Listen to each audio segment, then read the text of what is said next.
हाँ, तो बात ये चल रही थी कि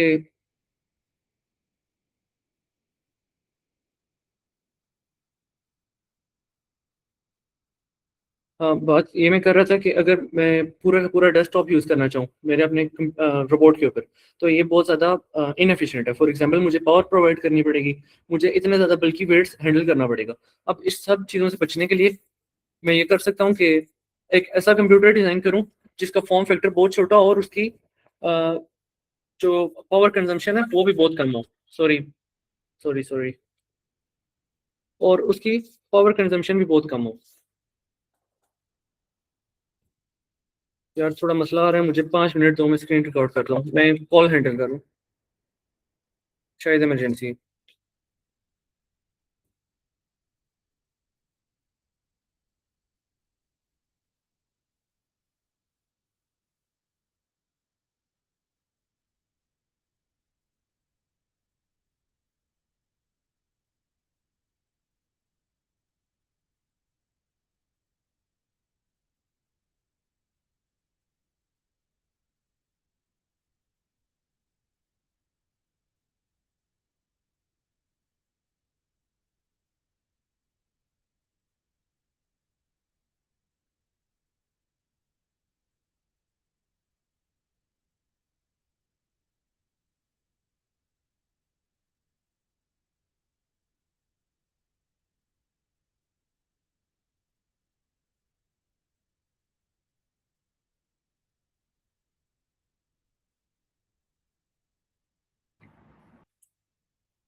ओके यार, मसला हैंडल हो गया, मैंने कॉन्टैक्ट ब्लॉक कर दिया।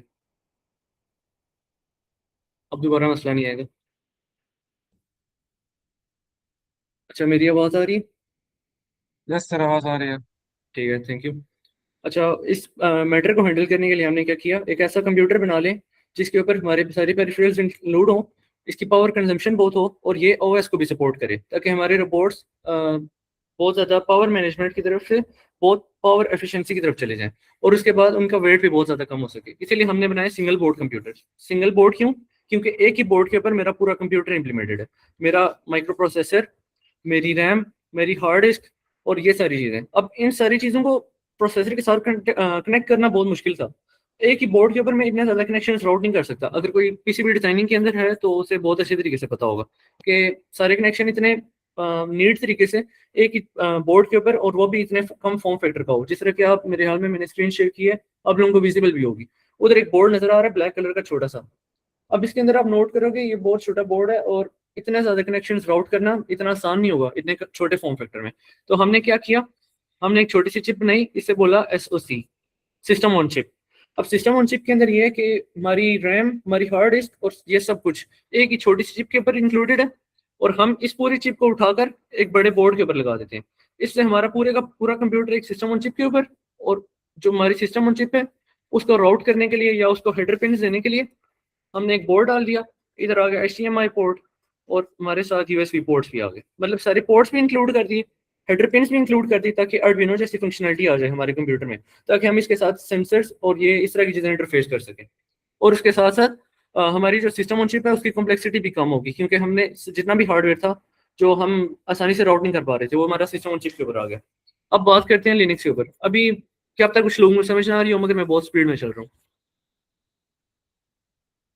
अच्छा, लिनक्स का ये सही है फायदा सर, है समझ तो आ रही है।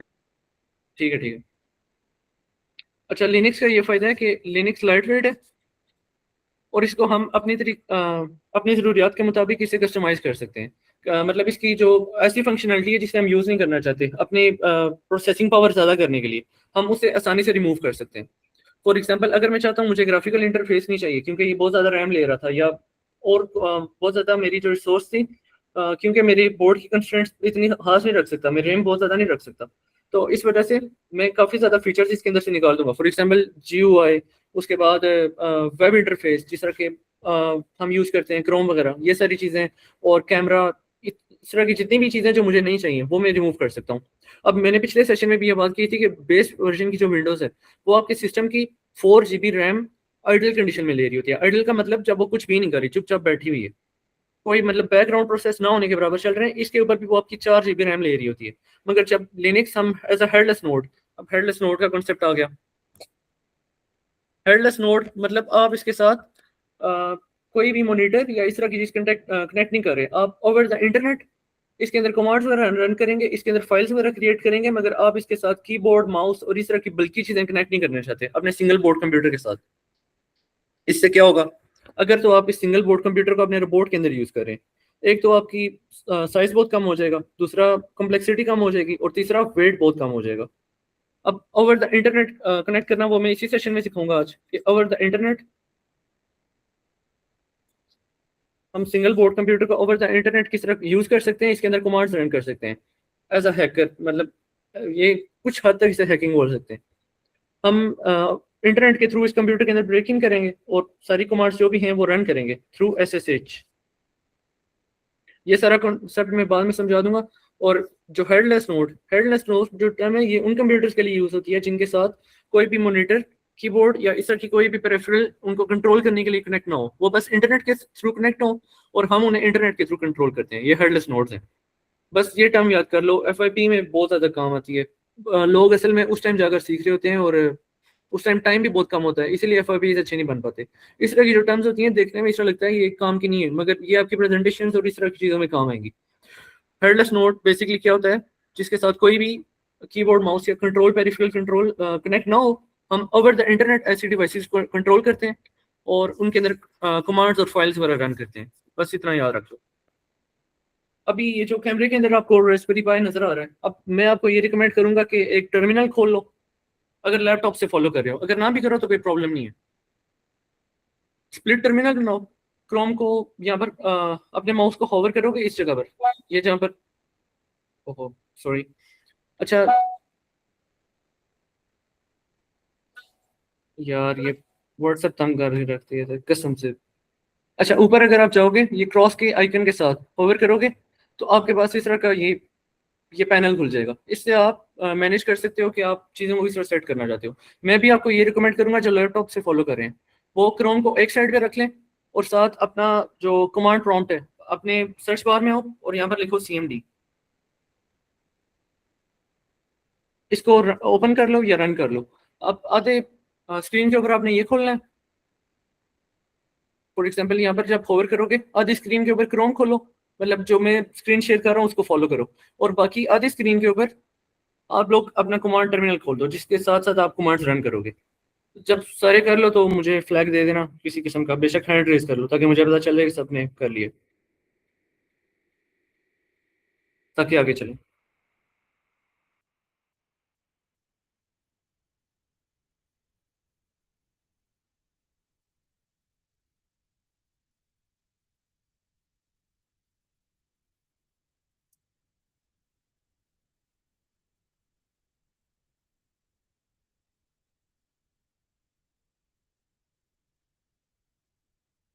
ओके, आई थिंक सबने कर लिया होगा।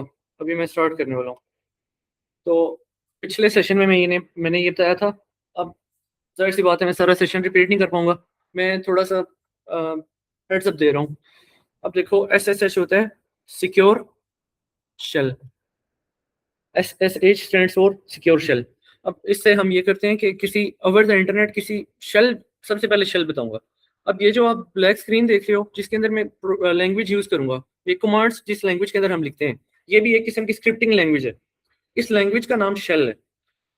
अब हम किसी और कंप्यूटर के जो इंटरनेट के थ्रू कनेक्ट है हमारे साथ, हम उधर जाकर उसके शेल के अंदर अपनी कमांड्स रन करते हैं, इसे कहते हैं सिक्योर शेल। मतलब ओवर द इंटरनेट हम एक हैंडशेक क्रिएट करते हैं।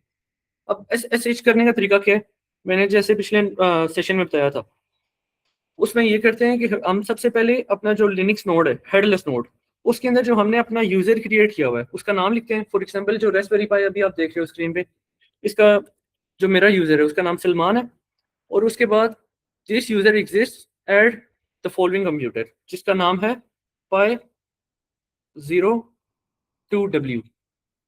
सबसे पहले मैंने लिखा। अब देखो एक कंप्यूटर के अंदर मल्टीपल यूजर्स हो सकते हैं। आप अगर अपनी सी ड्राइव के अंदर जाओ और फिर नेविगेट करो सी के अंदर, सबसे पहले जाएंगे हम लोग सी के अंदर, उसके बाद नीचे आओ यूजर्स के अंदर। यूजर्स के अंदर देखो दो यूजर बने हुए हैं, एक पीसी और एक पब्लिक। मतलब एक कंप्यूटर के अंदर मल्टीपल यूजर्स एग्जिस्ट कर सकते हैं, जिनके अलग पासवर्ड और सारी फाइल्स, हर चीज़ अलग हो सकती है। मतलब एक यूज़र अलग सॉफ्टवेयर चला रहा है, दूसरा अलग सॉफ्टवेयर चला रहा है। अब इसी तरह लिनक्स के अंदर भी ऐसा हो सकता है। अब मल्टीपल यूज़र क्रिएट करो, एक ही कंप्यूटर के अंदर मल्टीपल यूज़र हैं, मगर उनकी परमिशंस या फाइल को छेड़छाड़ करने की परमिशंस जो हैं वो एक जैसी नहीं हो सकती। एक यूज़र होगा जिसके पास एब्सोल्यूट कंट्रोल है, उस यूज़र को हम कहते हैं सुपर यूज़र।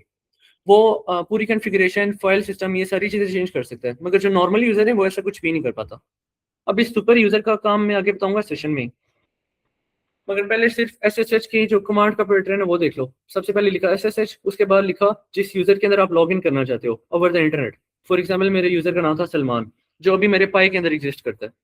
और जो मेरा होस्ट नेम है, मतलब मेरे कंप्यूटर का नाम, जिस कंप्यूटर के अंदर ये सारे यूजर्स एग्जिस्ट करते हैं, @ साइन के बाद उस कंप्यूटर का नाम लिखा। उस कंप्यूटर का नाम मैंने लिखा हुआ था Pi02W, और मेरे यूजर का नाम है सलमान। अब अगर मैं इंटर करूं, सॉरी, यहाँ पर आकर मैं इंटर करता हूँ। अब देखो, ओवर द इंटरनेट SSH के लिए सबसे ज़रूरी शर्त जो है वो होता है कि दोनों डिवाइसेस जिनको आप आपस में ओवर द SSH कनेक्ट करना चाहते हो वो एक ही वाईफाई के ऊपर होने चाहिए। अगर वो डिफरेंट वाईफाई के ऊपर है, फॉर एग्जांपल आप लोगों में से कोई हो और उसके पास रास्पबेरी पाई हो और मैं उसके साथ कनेक्ट करना चाहता हूँ, तो मैं डायरेक्टली कभी भी कनेक्ट नहीं कर सकता, क्योंकि दोनों डिवाइसेस एक ही राउटर के साथ कनेक्ट होनी चाहिए, नहीं तो आप एक दूसरे के साथ कनेक्ट नहीं कर पाओगे। कनेक्ट करने के कुछ तरीके हैं, जिस तरह के, अगर मैं क्रोम पे ऊपर हूँ तो यहाँ पर आपको नजर होगा टेल स्केल। अब टेल स्केल से आप किसी भी डिवाइस को रजिस्टर कराते हो ना, तो आप दुनिया के किसी भी कोने में रास्पबेरी पाई रखो, आप पाकिस्तान से बैठ के उसको चला सकते हो। मतलब वो एक फेक नेटवर्क प्रोवाइड कर देता है आपके लिए। वो इस तरह सिमुलेट करता है कि आप दोनों डिवाइसेस एक ही राउटर के साथ कनेक्ट हो, मगर वो डिवाइसेस 1000 किलोमीटर दूसरे एक फासले के ऊपर हो सकती है। मतलब बेशक वो एक इंटरनेट के ऊपर कनेक्ट ना हो, डिफरेंट राउटर्स के साथ कनेक्ट हो, मगर वो इन्हें सिमुलेट करके एक ही राउटर के साथ शो करेगा। अब देखो, सबसे पहले जब मैं एंटर करना चाहूंगा तो जो मेरे यूजर का पासवर्ड है मुझसे ये मांगेगा। मैं अगर यूजर का पासवर्ड एंटर करूं तो अब मैं अपने कंप्यूटर के अंदर एंटर कर चुका हूँ, जो मेरा रास्पबेरी पाई आपको नजर आ रहा है। जैसे मैंने फाइल स्ट्रक्चर बताया था रास्पबेरी पाई का पिछले सेशन में, अब देखो यहाँ पर क्या शो हो रहा है, अगर किसी को याद हो कोई बता सकता है? ये जिसको मैंने भी हाईलाइट भी किया, टिल्डा साइन, इसका क्या मतलब है?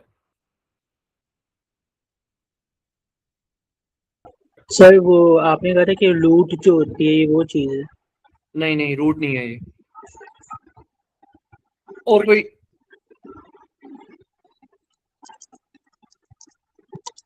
कोई भी नहीं? अच्छा, इसका मतलब होता है कि अभी आप home sir directory. Home directory. हाँ होम डायरेक्टरी। हाँ, होम डायरेक्टरी, ठीक है, सही बताया आपने। अच्छा हुमायूं, अभी म्यूट कर लो, ठीक है। अच्छा, ये साइन जब शो हो रहा हो जिसको कहते हैं टिल्डा, इसका मतलब होता है अभी आप अपनी यूजर स्पेस के ऊपर हो, जिसे होम डायरेक्टरी कहते हैं।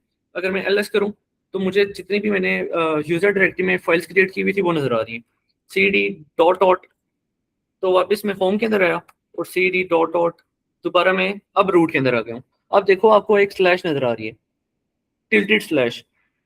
इस स्लैश का मतलब है अब आप हाईएस्ट डायरेक्टरी के ऊपर हो, मतलब रूट डायरेक्टरी में, इससे ऊपर कोई डायरेक्टरी नहीं है। अगर मैं cd डॉट डॉट करता भी हूँ तो मैं वापस और ऊपर नहीं जाऊंगा, मैं भी बिल्कुल एब्सोल्यूट पीक के ऊपर हूँ, मतलब जिसके अंदर सारी पूरे के पूरा लिनक्स का फाइल सिस्टम और पूरे का पूरा लिनक्स ऑपरेटिंग सिस्टम एग्जिस्ट करता है। अब मैं उस डायरेक्टरी के अंदर हूँ, मतलब कि रूट। अब अगर मैं यहाँ पर ls करूँ, मतलब कि लिस्ट जितनी भी डिवाइसेस हैं, अभी आप यहाँ पर नोट करोगे जब पिछले सेशन में आप यार जो अभी इस सेशन में आए हो, एक बात की मैं माजरत हुआ हूँ कि मैं पिछला सेशन रिपीट नहीं कर पाऊंगा क्योंकि टाइम बहुत ज़्यादा लगा था। तो मैं यही बताना चाहूँगा कि जब आप एक कंप्यूटर के अंदर लिनक्स को इस तरह ls करोगे, मतलब कि उस फाइल या फोल्डर के अंदर जितनी भी लिस्ट फाइल्स हैं उनको लिस्ट कर दो। ls का मतलब ये होता है। तो आप उधर नोट करोगे एक आम लिनक्स कंप्यूटर के ऊपर यहाँ पर बहुत ज़्यादा डायरेक्टरीज होंगी, मगर आप रास्पबेरी पाई के अंदर नोट करो यहाँ पर बहुत कम डायरेक्टरीज हैं, क्योंकि ये एक हेडलेस नोड है। इसके अंदर से ग्राफिकल यूजर इंटरफेस और जितनी भी ऐसी फाइल्स थी जो अभी मुझे रास्पबेरी पाई के अंदर ज़रूरत नहीं है, फॉर एग्जाम्पल कीबोर्ड का कंट्रोल, ये सारी चीज़ें, ये क्योंकि मुझे ज़रूरत नहीं है तो वो सारी यहाँ पर रिमूव हुई हुई हैं। यहाँ पर बहुत कम डायरेक्टरीज आपको नजर आ रही है। लिनक्स की जुबान में फोल्डर को डायरेक्टरी कहते हैं, तो अभी से मैं डायरेक्टरी यूज़ करूंगा। यहाँ पर आप नोट करोगे बहुत कम डायरेक्टरीज हैं। काफी डायरेक्टरीज का मतलब मैंने आपको बताया भी था, जिस तरह की बाइनरीज, जितनी भी आप कमांड रन करते हो वो सारी बाइनरीज के अंदर एग्जिस्ट करती हैं। बूट बूट के अंदर जितने भी आपको ऑपरेटिंग सिस्टम को रन करने के लिए या रन टाइम के ऊपर जितनी भी फाइल्स चाहिए होती हैं बैकग्राउंड के अंदर वो बूट के अंदर है। डेव, जितना भी आपने हार्डवेयर अपने कंप्यूटर के साथ कनेक्ट किया हुआ है वो सारा आपको डेव के अंदर शो होगा। ETC के अंदर जितने भी यूजर इंस्टॉल्ड फाइल्स हैं या फाइल्स आपने रखी हुई हैं जो टेम्परेरी फाइल्स हैं वो सारी ETC के अंदर मिलेंगी। होम आपकी पर्सनल यूज स्पेस जिसके आप अंदर फोल्डर बनाकर डिफरेंट फाइल्स वगैरह क्रिएट करते हो, अपनी पिक्चर्स वगैरह रखते हो, ये आपका होम फोल्डर है। जिस तरह के विंडोज के अंदर आपका दिस पीसी होता है, जिस तरह के फॉर एग्जांपल आपने अगर कोई भी फाइल स्टोर करनी है, अपनी पिक्चर्स शेयर करनी है या कोई भी फोल्डर बना रहे हो वो आप हमेशा दिस पीसी के अंदर बनाते हो, कभी भी आपने C ड्राइव के अंदर जाके क्रिएट नहीं किया। इसी तरह जो आपकी रूट डायरेक्टरी है ये // इसके अंदर ये फॉर एक किस्म की C ड्राइव है और जो आपका होम है ये आपका दिस पीसी है। आप जितना भी अपना काम करोगे वो सारा होम के अंदर क्रिएट करोगे और मेरा वैसे मशवरा यही है कि इसको ना छेड़ना, क्योंकि आपने गलती से भी कुछ डिलीट कर दिया। लिनक्स ऐसा ऑपरेटिंग सिस्टम है जो बोलेगा जी हुजूर, उसने आपको कोई भी वो वार्निंग वगैरह नहीं देनी, उसने पूरा का पूरा फाइल सिस्टम उड़ा देना है। या तो आपका रास्पबेरी पाई चलेगा या तो कार्ड खराब हो जाएगा, मगर एक बात कंफर्म है कि आपका पूरा का पूरा ऑपरेटिंग सिस्टम फाइल समेत उड़ जाएगा। लिनक्स कभी भी वार्निंग शो नहीं करता, जो आप कहोगे उसने आंखें बंद करके अमल करना है। आपके पास अपने ऑपरेटिंग सिस्टम का फुल कंट्रोल है। उसके बाद लाइब्रेरीज के अंदर यूजर डिफाइंड लाइब्रेरीज जो आप रन टाइम के अंदर यूज कर रहे हो, फॉर एग्जांपल पाइथन के अंदर काफी लाइब्रेरीज होती हैं। लाइब्रेरीज का आपको आइडिया होगा, मीडिया के अंदर आपके फोटोज और इस तरह की चीजें।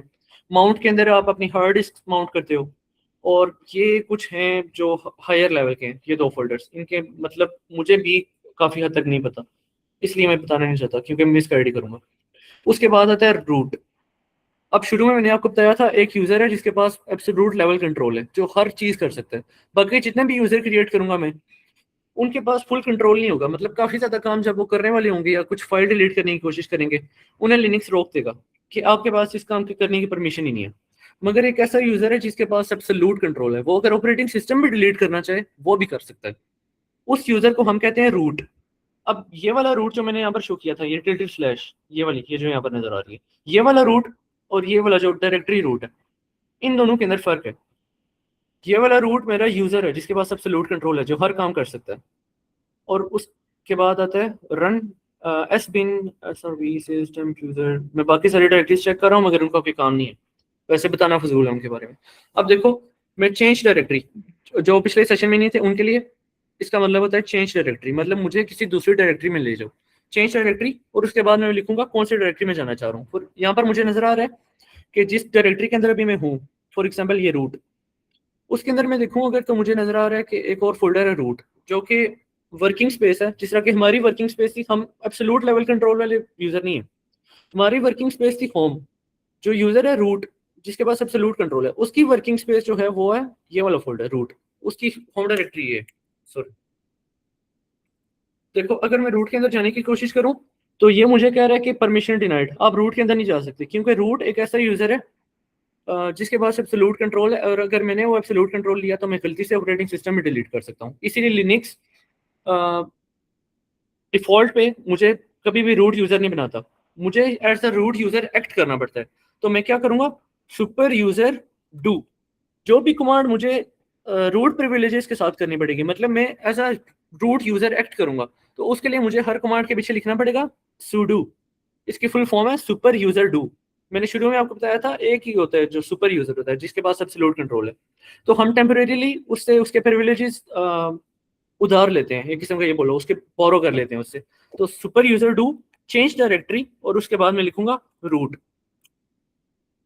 अब ये मुझसे पासवर्ड मांग रहा है, क्योंकि गलती से मैं कुछ गलत ना कर दूं, इसीलिए वो हर बार पासवर्ड मांगता है। अब अगर मैं ये करता हूँ तो ये मुझे फिर भी उधर जाने की इजाज़त नहीं कर रहा, क्योंकि जितनी भी मॉडर्न डिस्ट्रीब्यूशंस आ रही हैं वो आपको रूट के साथ छेड़छाड़ करने की इजाज़त देती ही नहीं है।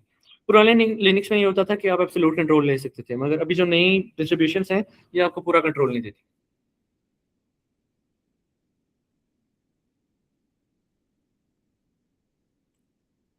ये कमांड थी, आप अगर क्लियर लिखोगे तो आपका पूरा टर्मिनल साफ हो जाएगा, मगर आप जिस डायरेक्टरी में एग्जिस्ट कर रहे थे उधर ही रहोगे। आप मतलब दोबारा स्टार्ट से शुरू नहीं करोगे, वहां पर ही रहोगे। अब देखो, मैंने आपको बताया था कि एक फोल्डर है जिसके पास हमारे जितने भी हार्डवेयर है उस सब का कंट्रोल है, उसका नाम था डेव। ये वाला फोल्डर मैंने बताया था, जितनी भी हार्डवेयर आपके साथ कनेक्ट है वो सारा आपको मिलेगा डेव के अंदर। अब मैंने आपको बताया कि नॉर्मल कंप्यूटर जो है उसके साथ GPIOs नहीं होती, जिस तरह के मेरे आर्डुइनो के साथ GPIOs हैं, जिससे मैं सेंसर्स वगैरह इंटीग्रेट कर सकता हूँ। मगर आप रास्पबेरी पाई के ऊपर देखोगे कि यहाँ पर भी आर्डुइनो के साथ GPIOs हैं, मतलब मैंने ऐसा हार्डवेयर इंक्लूड किया है जो नॉर्मल कंप्यूटर्स के ऊपर नहीं होता। तो वो मुझे कहाँ पर मिलेगा? डेव फोल्डर के अंदर। तो मैं करूँगा CD dev ls। अब देखो यहाँ पर आप बहुत ज्यादा फोल्डर देख रहे हो, ये जितनी भी आपको चीजें नजर आ रही हैं। अब लिनक्स का एक आप कह सकते हो उसका रूल है, जितनी भी चीजें लिनक्स के पास हैं वो उन्हें एज अ फाइल शो करेगा। मतलब आप रैम के अंदर कोई डाटा राइट भी कर सकते हो और वो एज अ फाइल आप राइट करोगे। अब काफी लोगों ने आप में से पाइथन पढ़ी होगी, आपने नोट किया होगा कि आप फाइल के अंदर रीड राइट कर सकते हो। तो आप पाइथन का यूज करके रैम के अंदर डाटा राइट कर सकते हो, और रैम आपको यहाँ पर क्लियरली नजर आ रही है as a data sector. RAM के डिफरेंट डाटा सेक्टर बने और आपको यहाँ पर रैम के डिफरेंट सेक्टर्स नजर आ रहे हैं। इसी तरह आपकी जो हार्ड ड्राइव है, जो मेरा मेमोरी कार्ड था, उसकी भी आपको कुछ सेक्टर्स नजर आ रहे हैं, मेमोरी के सेक्टर्स। आप इनके अंदर रीड कर सकते हो, राइट कर सकते हो। यहाँ पर आप देखोगे ये TTY टर्मिनल इम्यूलेटर कहते हैं, मगर ये फुल फॉर्म मुझे थोड़ी गड़बड़ लग रही है, कुछ और ना हो। अब ये जो मेरा टर्मिनल मुझे शो हो रहा है, ये वो शो कर रहा है मुझे। और वीडियो के चैनल्स जो हैं, जो वीडियो को स्ट्रीम करते हैं, या फिर अभी जिस तरह के रास्पबेरी पाई शो कर रहे हैं, वो सारी चीज़ें आपको यहाँ पर नजर आ रही हैं। और भी काफ़ी ज़्यादा चीज़ें हैं, फॉर एग्जाम्पल जितनी भी इंटरनल बसेस हैं वो ये शो हो रही हैं। और क्या दिखाऊं, जिस तरह ये GPIOs general purpose input output, full form ये है। अब जनरल पर्पस इनपुट आउटपुट इनको डायरेक्टली मैं नहीं छेड़ सकता। रास्पबेरी पाई के अंदर एक और चिप लगी हुई है जो मेरे पाई की कमांड्स को, यानी कि माइक्रो प्रोसेसर की कमांड्स को GPIOs के ऊपर रिफ्लेक्ट करती है। अब वो चिप मुझे यहाँ पर शो हो रही है, ये चिप मेरी कंट्रोल करती है, ये वाली। ये यहाँ पर इन्होंने दो चिप्स लगाई हुई हैं, ये दोनों चिप्स GPIO चिप 0 और GPIO चिप 4। ये मेरी GPIO पिंस को मतलब क्या कह सकता हूँ मैं, डायरेक्टली कंट्रोल तो नहीं करती, मगर माइक्रो प्रोसेसर जो कमांड्स देता है उनको ये डिफाइन करती हैं, जो GPIO पिंस मेरी रास्पबेरी पाई के ऊपर हैं। अब देखो, अब इनके थ्रू मैं रास्पबेरी पाई के ऊपर कुछ ना कुछ लिख सकता हूँ। फॉर एग्जाम्पल, अब अगर GPIO यार यहाँ पर कैमरा के अंदर आपको रास्पबेरी पाई नजर आ रहा होगा। सबसे पहले मैं पिंस का बता देता हूँ, यहाँ पर चलते हैं।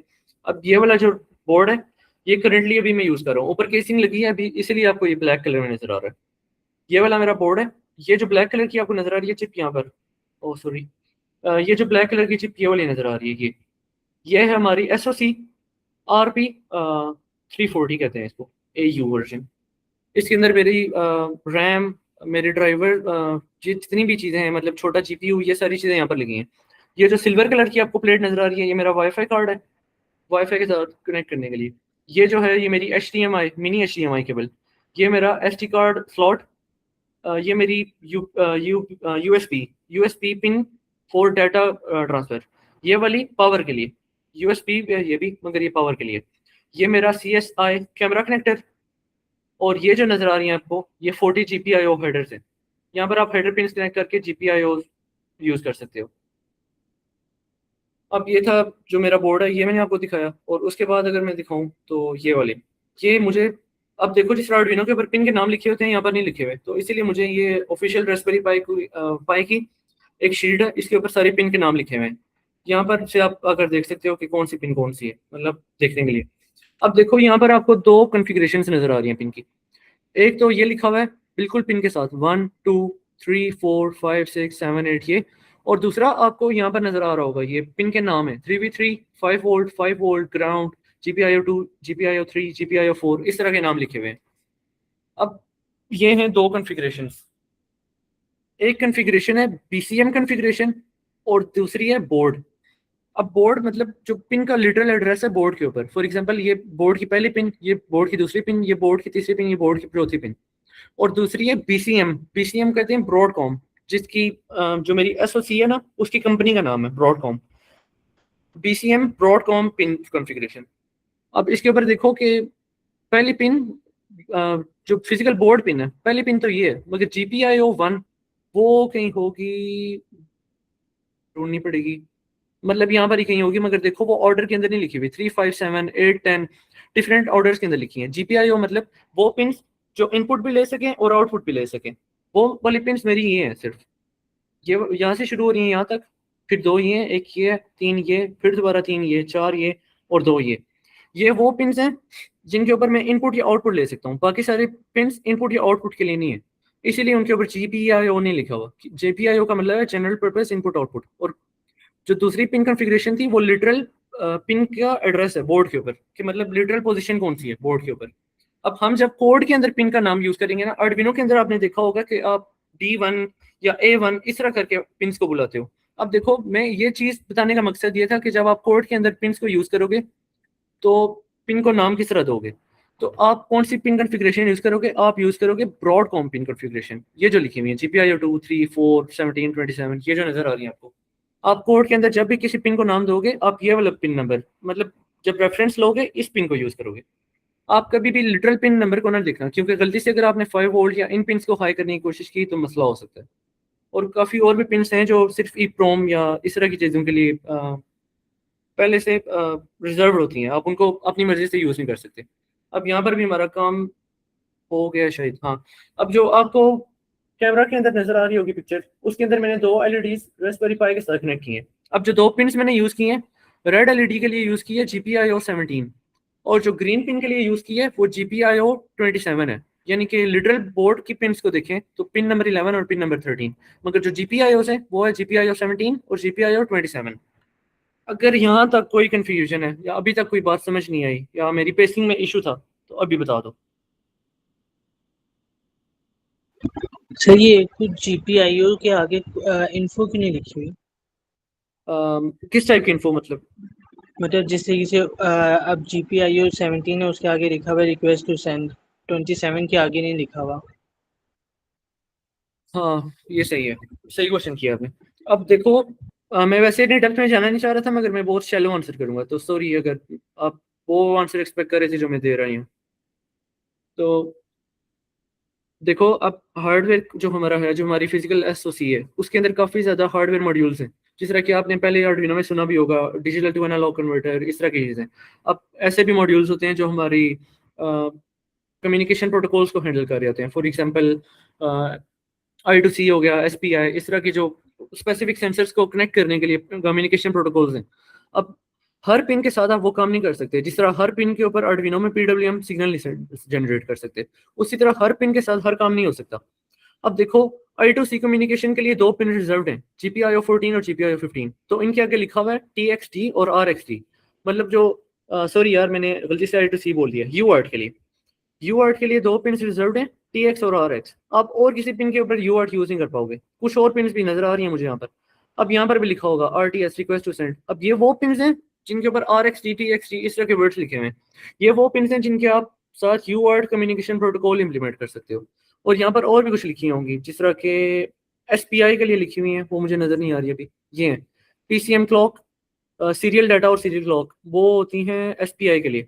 अब वो उनके लिए भी कुछ पिन रिजर्व्ड हैं। अब हम हर पिन के ऊपर वो वाला कम्युनिकेशन प्रोटोकॉल इंप्लीमेंट नहीं कर सकते, तो हमें पहले डाटा शीट से स्पेसिफिक देखना पड़ेगा कि कौन सी वो पिन हैं जिनके ऊपर हम वो स्पेसिफिक कम्युनिकेशन प्रोटोकॉल इंप्लीमेंट कर सकते हैं। समझ आइए? Yes sir.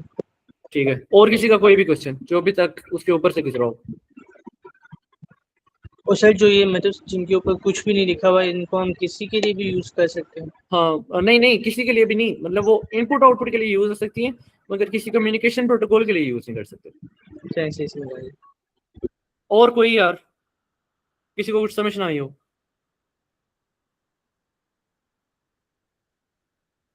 हेलो, कुछ रिस्पॉन्स दे दो यार, पता हो कोई सुन रहे? I2C में और UART में क्या डिफरेंस है? लाइक दोनों ही कम्युनिकेशन प्रोटोकॉल्स है ना? हाँ, वैसे इस सेशन का ये इस सेशन के अंदर ये नहीं आती चीज़, मगर फिर भी मैं आपको हाई लेवल का ओवरव्यू दे देता हूँ। जो I2C है वो एक ऐसा कम्युनिकेशन प्रोटोकॉल है जिसके साथ हम मल्टीपल सेंसर्स बहुत कम पिन्स के ऊपर इंप्लीमेंट कर सकते हैं। फॉर एग्जांपल, आपका आर्डुइनो है, आर्डुइनो के ऊपर अगर आपने काम किया हो तो कई बार ऐसा होता है कि आपकी जो सेंसर है वो ऑलरेडी एनालॉग पिन्स काफ़ी ज़्यादा यूज़ कर रही है, और बाकी आप चाहते हो कि आपकी एक और चीज़ है जो जिसको मतलब इनपुट आउटपुट पिन्स रिक्वायर्ड है, मगर आपके पास पिन्स बची नहीं है। तो आप क्या करते हो, आपके पास मल्टीपल वेज है, मगर आप एक तरीका है कि आप I2C कम्युनिकेशन प्रोटोकॉल के साथ इम्प्लीमेंट कर दो। इससे ये होगा कि आप मल्टीपल सेंसर्स दो पिंस के ऊपर कनेक्ट कर दोगे और उनके एड्रेस के थ्रू उनके साथ कम्युनिकेट करोगे। मतलब आर्डुइनो आपका इस तरह as a traffic police officer काम करेगा कि एक सेंसर को बोलेगा तू रुक जा और तू अपना डाटा आने दे, फिर दूसरे को बोलेगा अब तू डाटा रोक और तू अपना डाटा आने दे। मतलब वो अपनी मर्जी से डिफरेंट सेंसर्स को सेलेक्ट करता है कि अब मैं कौन से सेंसर से डाटा लूंगा। ये है हमारा I2C। अब UART ये सिंक्रोनस नहीं होता। इसमें ये होता है कि आप अगर किसी LCD के साथ कम्युनिकेट कर रहे हैं या और किसी कंप्यूटर के साथ कम्युनिकेट कर रहे हैं तो आप UART के थ्रू कम्युनिकेट करते हो। फॉर एग्जांपल, जब भी मैं आर्डुइनो के साथ कोई केबल लगा के अपने लैपटॉप में लगाता हूँ उसको प्रोग्राम करने के लिए, तो जो कम्युनिकेशन प्रोटोकॉल मैं यूज़ कर रहा हूँ वो UART होता है। मतलब मैं डाटा पैकेट्स के फॉर्म में सेंड भी करता हूँ और रिसीव भी करता हूँ और सिमिल्टेनियसली करता हूँ। डाटा आ रहा भी होता है और जा रहा भी होता है। ये UART है जिसको मैं थ्रू USB इम्प्लीमेंट करता हूँ। और I2C मल्टीपल नोड्स को बहुत लेस नंबर ऑफ पिंस के ऊपर कनेक्ट करना, और हर जो भी डिवाइस के साथ कनेक्ट होती है उसको मैं एक यूनिक एड्रेस दे देता हूँ और उस एड्रेस से उनको कॉल करके डिफरेंट टाइम्स के अंदर उनका डाटा कलेक्ट कर लेता हूँ। समझ आई? आ गई। ओके। अगर समझ नहीं आई तो बता दो, मैं मतलब अपने तरीके को चेंज कर सकता हूँ, ये हो सकता है। मगर मैं ज़्यादा डीप एक्सप्लेनेशन के अंदर नहीं जा सकता अभी, क्योंकि जो हमारा टारगेट था वो कुछ और था। और कोई किसी का कोई भी क्वेश्चन हो?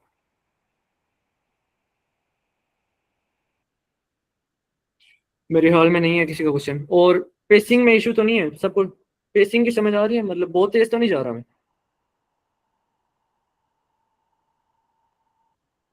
सर आगे समझ।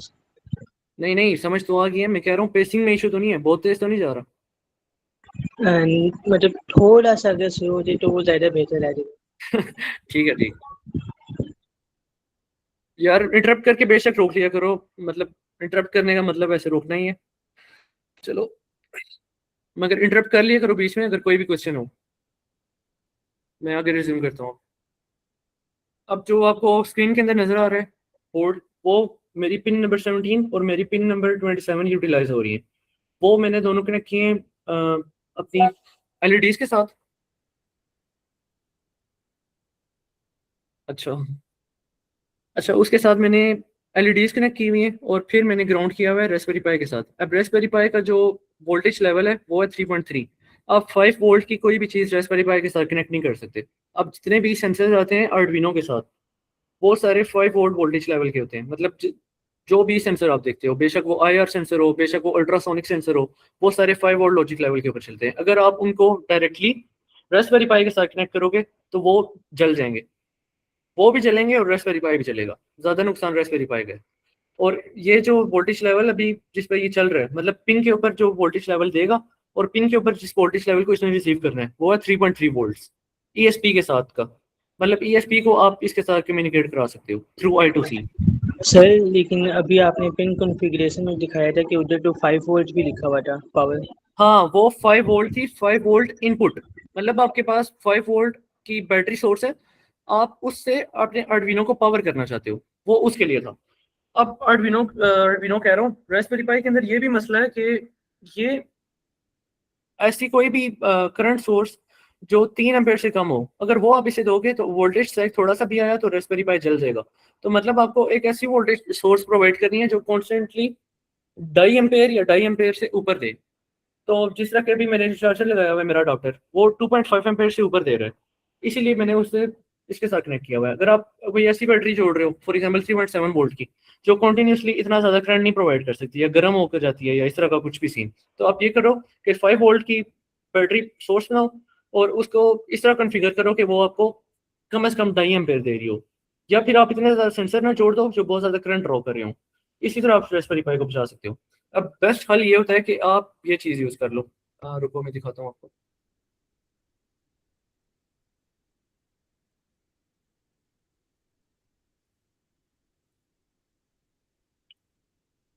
ये अब इसमें ये होता है कि एक साइड पर 5 वोल्ट का वोल्टेज लेवल और दूसरी साइड पे 3.3 वोल्ट का वोल्टेज लेवल। ये 3.3 को कन्वर्ट करता है 5 वोल्ट में और 5 वोल्ट को कन्वर्ट करता है 3.3 में। तो इसका ये फायदा है कि आर्डुइनो के जितने भी सेंसर्स हैं वो आप रास्पबेरी पाई के साथ जोड़ पाओगे। और आर्डुइनो को भी अगर आपने I2C कम्युनिकेशन के थ्रू रास्पबेरी पाई के साथ जोड़ना है, for example Raspberry pi they command Arduino को और आर्डुइनो आगे मोटर्स को चला ले, तो उस केस में आप ये यूज़ करते हो वोल्टेज लेवल शिफ्टर। अब ये बाई डायरेक्शनल है, मतलब 5 वोल्ट आ भी सकते हैं और 3.3 से 5 वोल्ट बन भी सकते हैं। कुछ सिंगल डायरेक्शनल होते हैं, उसमें ये होता है कि सिर्फ 3.3 वोल्ट से 5 वोल्ट बनेगा, वापस जो 5 वोल्ट वाला सिग्नल है वो 3.3 वोल्ट पे नहीं आ सकता। तो आपको अगर ये चाहिए तो ले भी सकते हो, पाकिस्तान में अवेलेबल है। हाँ, तो बात कर रहे थे GPIOs की, तो मैंने आपको यहाँ पर दिखाया है कि GPIOs भी हार्डवेयर है। तो जैसे मैंने पिन कॉन्फ़िगरेशन में दिखाया, मैंने पिन यूटिलाइज किए हैं 17 और 27। तो अब यहाँ पर कनेक्ट है, तो मैं चाहता हूँ मेरी ये वाली पिन ऑन हो जाए, मतलब यहाँ पर करंट आना शुरू हो जाए। तो मैं इसको ऑन करने की कोशिश करूंगा। सबसे पहले मैंने देखा कि डेफ जो फोल्डर है उसके अंदर मुझे GPIO की चिप मिल गई। अब मैं कोशिश करता हूँ कि इस GPIO की चिप को इस तरह मैनिपुलेट करूँ कि ये मेरी उस पिन को ऑन कर दे। तो सबसे पहले मैं ये करूँगा कि मैं इसके अंदर देखने की कोशिश करूंगा कि मेरी जो जितनी भी मैंने पिन्स उठाई हैं, मतलब जिनके साथ मैंने LEDs कनेक्ट की हैं, वो यहाँ पर अवेलेबल हैं भी या नहीं। तो सबसे पहले लिस्ट करा लेते हैं। अब ये मैंने एक फ्लैग यूज़ किया है /L। इसका मतलब होता है मुझे जो आउटपुट चाहिए लिस्ट करने की वो चाहिए इन लॉन्ग फॉर्मेट, मतलब ज़्यादा डिटेल्ड चाहिए। /L यूज़ किया और उसके बाद मैं कहता हूँ कि मेरे लिए लिस्ट करो डेफ फोल्डर को और फिर उसके अंदर जाओ GPIO चिप के अंदर।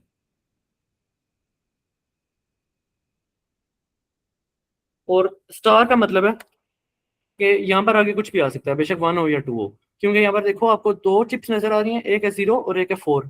तो मैं चाहता हूँ ये जो सर्च रखे वो किसी स्पेसिफिक चिप की ना रखे, मतलब जनरल हो सर्च। बेशक उधर उस जगह पर स्टार की जगह कोई भी नंबर आ सकता है। मैं चाहता हूँ कि आप यहाँ पर लिस्ट करो डेफ फोल्डर को और डेफ फोल्डर के अंदर जाओ चिप चिप के अंदर, और जितनी भी चिप नाम की डायरेक्टरीज या फाइल्स हैं उनको लिस्ट कर दो। अब देखो ये मुझे बता रहा है कि आप इस डायरेक्टरी को एक्सेस नहीं कर सकते क्योंकि मेरे पास रूट प्रिविलेजेस नहीं है, मैं एक रूट यूज़र नहीं हूँ। तो मैं क्या करूँगा, sudo ls और def /GPIO और चिप और उसके बाद स्टार। यार इधर, अच्छा इधर इसका भी एक्सेस बंद है, तो मैं जो चीज़ दिखाना चाह रहा था उसका हाई व्यू ओवरव्यू दे देता हूँ।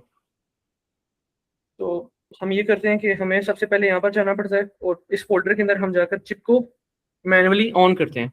अगर अभी मैं आपको मैनुअली ऑन करके दिखाता मगर ये मुझे एक्सेस नहीं दे रहा। ये जो रास्पबेरी पाई के ऊपर मैंने OS की जो डिस्ट्रीब्यूशन थी जो की हुई है वो रास्पबेरी पाई OS है। अब ये आपको इतना ज़्यादा कंट्रोल नहीं देता। अगर आप कोई दूसरी कॉन्फ़िगरेशन करते हो जिस तरह के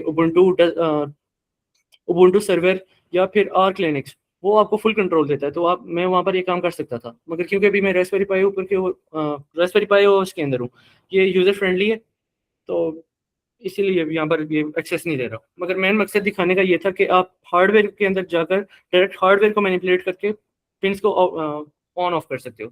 मगर हम आज यूज़ करेंगे पाइथन का। पाइथन के थ्रू हम इन पिन्स को इनपुट आउटपुट करेंगे। अब पाइथन के अंदर जो हम मॉड्यूल या जो लाइब्रेरी यूज़ करेंगे उसने ये सारा काम लो लेवल के ऊपर इंप्लीमेंट किया हुआ है। हम बस उस लाइब्रेरी के फंक्शन यूज़ करेंगे और पिन्स को ऑन या ऑफ करेंगे। तो मैं अभी अपनी यूज़र डायरेक्टरी के अंदर चला जाता हूँ जहाँ पर मेरे पास फ्री स्पेस हो और मैं किसी भी चीज़ को छेड़छाड़ के ख़राब नहीं करूँगा, मतलब सेफ स्पेस के अंदर जाने के लिए। अब CD के बाद मैं जाऊँगा, सॉरी LS, उसके बाद मुझे जाना पड़ेगा होम के अंदर, उसके बाद CD सलमान LS। अब देखो यहाँ पर मैं आ गया। अब यहाँ पर मुझे काफ़ी ज़्यादा गंद नज़र आ रहा है, मतलब बहुत मैस बना हुआ है। अभी मैं चाहता हूँ कि ये जो पूरी डायरेक्टरी है ना, ये पूरी की पूरी डायरेक्टरी क्लियर हो जाए। ये सिर्फ कमांड सिखाने के लिए कर रहा हूँ, वैसे डाटा तो ज़रूरी है मगर मैंने बैकअप किया हुआ है। तो इसके लिए आप क्या करोगे, RM, ये आगे में भी यूज़ कर चुका हूँ स्टार। इसका मतलब होता है ये किसी भी चीज़ को मैं कर सकती है, मतलब मैच कर सकती है। इसकी जगह किसी भी फोल्डर का नाम आ सकता है। RM का मतलब होता है रिमूव, उसके बाद किसी भी फाइल या फोल्डर को मैच कर लो और उसके बाद क्या करो, रिकर्सिव। अब देखो रिकर्सिव फ्लैग होता है, इसका मतलब होता है कि जो मेरे फोल्डर के अंदर फोल्डर्स हैं और उनकी भी सब डायरेक्टरीज हैं, मतलब फोल्डर के अंदर फोल्डर, इस तरह जितनी भी पूरी कड़ी या पूरी लाइन बन रही है ना, उसको मैं डायरेक्टली डिलीट नहीं कर सकता। अगर मैं ये काम करूँ तो वो डायरेक्टली डिलीट नहीं करेगा हर चीज़ को। तो रन करके चेक कर लेते हैं कमांड को। अब देखो ये कह रहा है कि इसके अंदर कुछ डायरेक्टरीज थी जिनके अंदर सब डायरेक्टरीज भी हैं, इन्हें डायरेक्टली रिमूव नहीं कर सकता। तो उसके लिए मैं रिकर्सिव फ्लैग यूज करूंगा। उससे ये होगा कि सब डायरेक्टरीज भी रिमूव हो जाएंगी। ये किया और /r। अब अगर मैं ls करूं तो इसने सब कुछ उड़ा दिया होम डायरेक्टरी के अंदर। अब एक और मैं डायरेक्टरी क्रिएट कर लेता हूँ। उसके लिए क्या कमांड है, मेक डायरेक्टरी, और इसका नाम मैं रख लेता हूँ न्यू। अब देखो अगर मैं स्पेस दे के कुछ लिखता हूँ ना तो ये दो डायरेक्टरीज क्रिएट कर देगा। पहली का नाम होगा न्यू और दूसरी का नाम होगा fr। अगर मैं चाहता हूँ कि स्पेस दूं, मतलब थोड़ा नाम लंबा है, तो मुझे अंडरस्कोर डालना पड़ेगा। ये इस तरह क्या होगा, एक ही डायरेक्टरी बनेगी न्यू fr नाम की। मगर अगर मैं बीच में स्पेस देता हूँ, जिस तरह आगे कुछ और लिख देता हूँ, तो अब ये दो डायरेक्टरीज क्रिएट करेगा। अभी हम सिर्फ न्यू डायरेक्टरी क्रिएट करते हैं, इंटर। अब अगर मैं ls करता हूँ तो देखो एक न्यू नाम की डायरेक्टरी क्रिएट होगी। अब जितनी भी चीजें आपको ब्लू कलर में नजर आ रही हैं उसका मतलब है ये सारी डायरेक्टरीज हैं। और जो भी व्हाइट कलर के अंदर चीजें नजर आ रही हैं, फॉर एग्जांपल ये देखो कलर डिटेक्टर डॉट पाई नाम की एक स्क्रिप्ट है, ये आपको व्हाइट कलर की नजर आ रही है क्योंकि ये एक फाइल है। और ये फर्स्ट सीवी नाम का एक फोल्डर नजर आ रहा होगा, क्योंकि ये फोल्डर है इसीलिए मुझे ब्लू कलर के अंदर नजर आ रहा है। अब यहाँ पर जो मैंने एक नया फोल्डर बनाया है न्यू नाम से, क्योंकि वो एक फोल्डर है इसलिए वो मुझे ब्लू कलर का नजर आ रहा है। ये कमांड भी आप देख सकते हैं, मेक डायरेक्टरी। मैंने एक डायरेक्टरी क्रिएट की है। अगर हमने फाइल क्रिएट करनी है तो उसकी आपको कमांड याद है, अगर याद हो पिछले सेशन के अंदर मैंने बताई थी।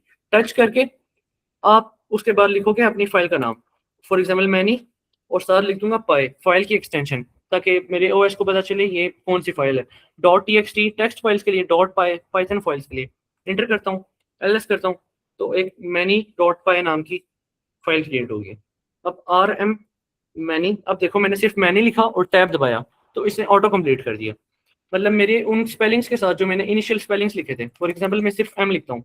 अब देखो फोल्डर के अंदर सिर्फ एक ही चीज़ है जो एम से स्टार्ट हो रही है, अगर मैं टैब दबाता हूँ तो ये ऑटो कंप्लीट कर देगा। मगर अगर यहाँ पर एक और फाइल होती, फॉर एग्जांपल मैं कर देता हूँ टच, सॉरी टच मैट्रिक। अब देखो मैट्रिक डॉट पाई। अब देखो दो फाइल्स क्रिएट हो गई हैं जो एम ए से स्टार्ट हो रही हैं। तो मैं क्या करता हूँ,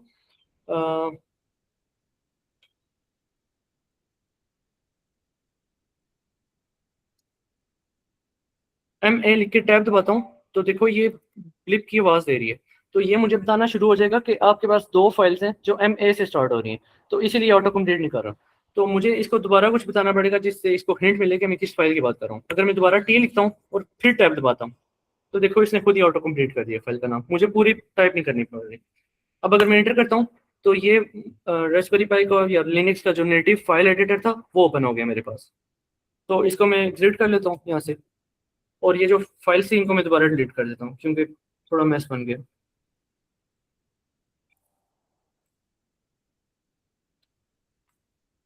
ओहो,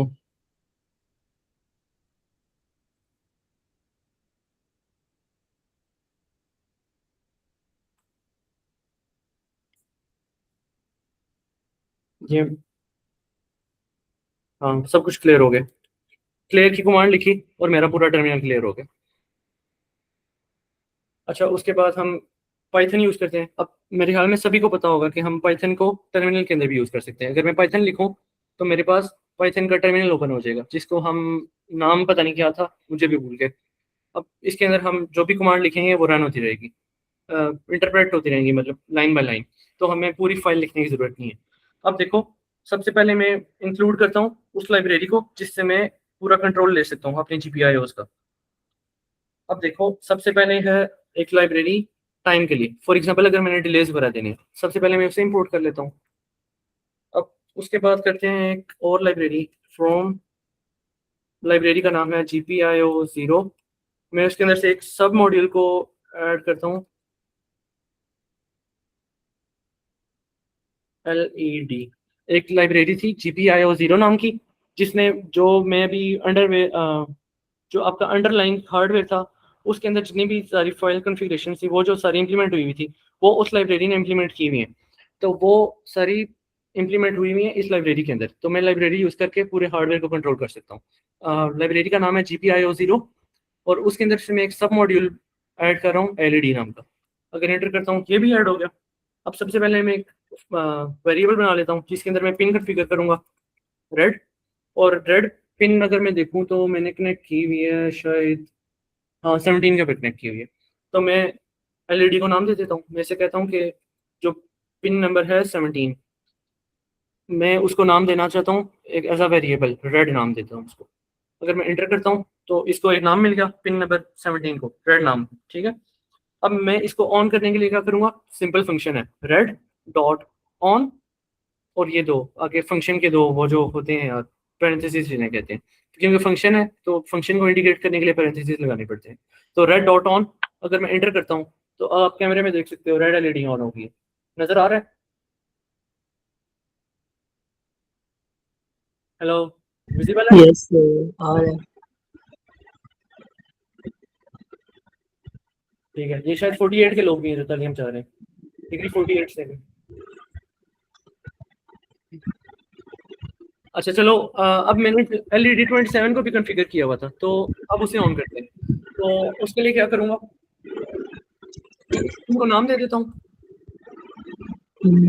LED मॉड्यूल कॉल किया और अंदर पिन का नाम कॉल दे दिया। पिन का नाम था 27। अगर मैं एंटर करता हूँ, इसको नाम मिल गया। अब मैं क्या करूँगा, और ऑन, और ग्रीन LED भी ऑन होगी।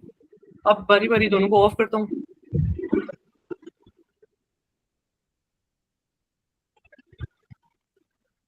ग्रीन LED ऑफ, अब रेड LED ऑफ करते हैं।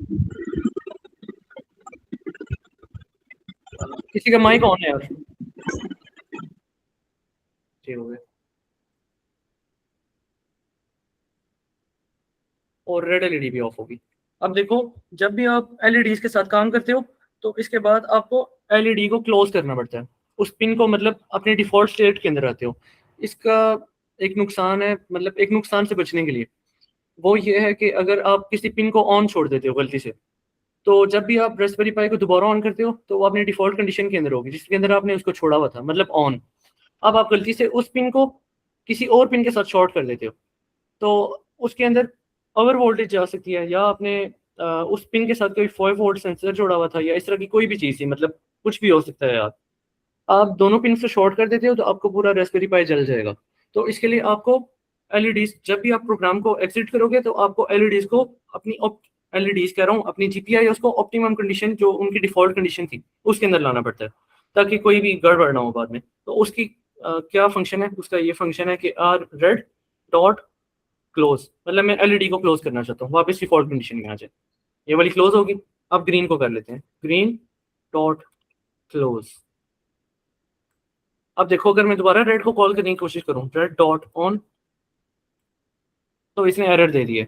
इसका ये मतलब है कि मेरी जो जो मैंने करने की कोशिश की है अभी, वो काम हो गया, मतलब वो जो कंडीशन थी वो वापस अपनी ऑप्टिमम कंडीशन में आ गई। अब देखो, आपको कॉन्सेप्ट पता होगा PWM का, कोई बंदा है जिसको PWM नहीं पता? कोई प्रॉब्लम नहीं है यार, अभी सेकंड ईयर में अभी आने वाले हो, फर्स्ट ईयर में थे, कोई प्रॉब्लम नहीं है। अगर किसी को नहीं पता तो बता दो।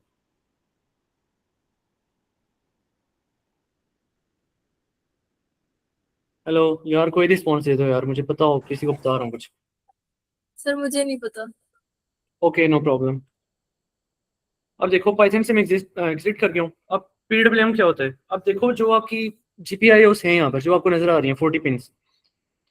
अब जिस तरह मैं शुरू में बात कर रहा था कि आर्डिनो GPIOs के अंदर बहुत ज़्यादा अच्छा है, मतलब general purpose input output pins जो होती हैं उसमें बहुत अच्छा है। उसकी दो वजह थी। पहला, वो रियल टाइम के अंदर सारी चीज़ें मैनेज नहीं कर सकता, मतलब जब वो किसी चीज़ को या सेंसर को रीड करने की कोशिश करेगा या उधर डाटा राइट करेगा तो उसमें डिले बहुत ज़्यादा आएगा। और दूसरा मसला ये है कि वो कभी भी एनालॉग वोल्टेज को रीड या राइट नहीं कर सकता। आर्डिनो लैक्स ADC, जिसे हम कहते हैं एनालॉग टू डिजिटल कन्वर्टर। वापस चलते हैं नोट पैड के ऊपर।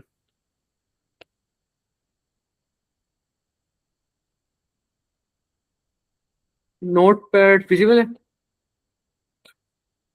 Yes sir. ठीक है। अब देखो, कुछ वोल्टेजेस होती हैं डिजिटल वोल्टेजेस, मतलब सिर्फ दो स्टेट्स के अंदर एग्जिस्ट नहीं, या तो 5 वोल्ट या तो 0। और हमारे रास्पबेरी पाई के केस में क्या है, या तो 3.3 वोल्ट या तो 0।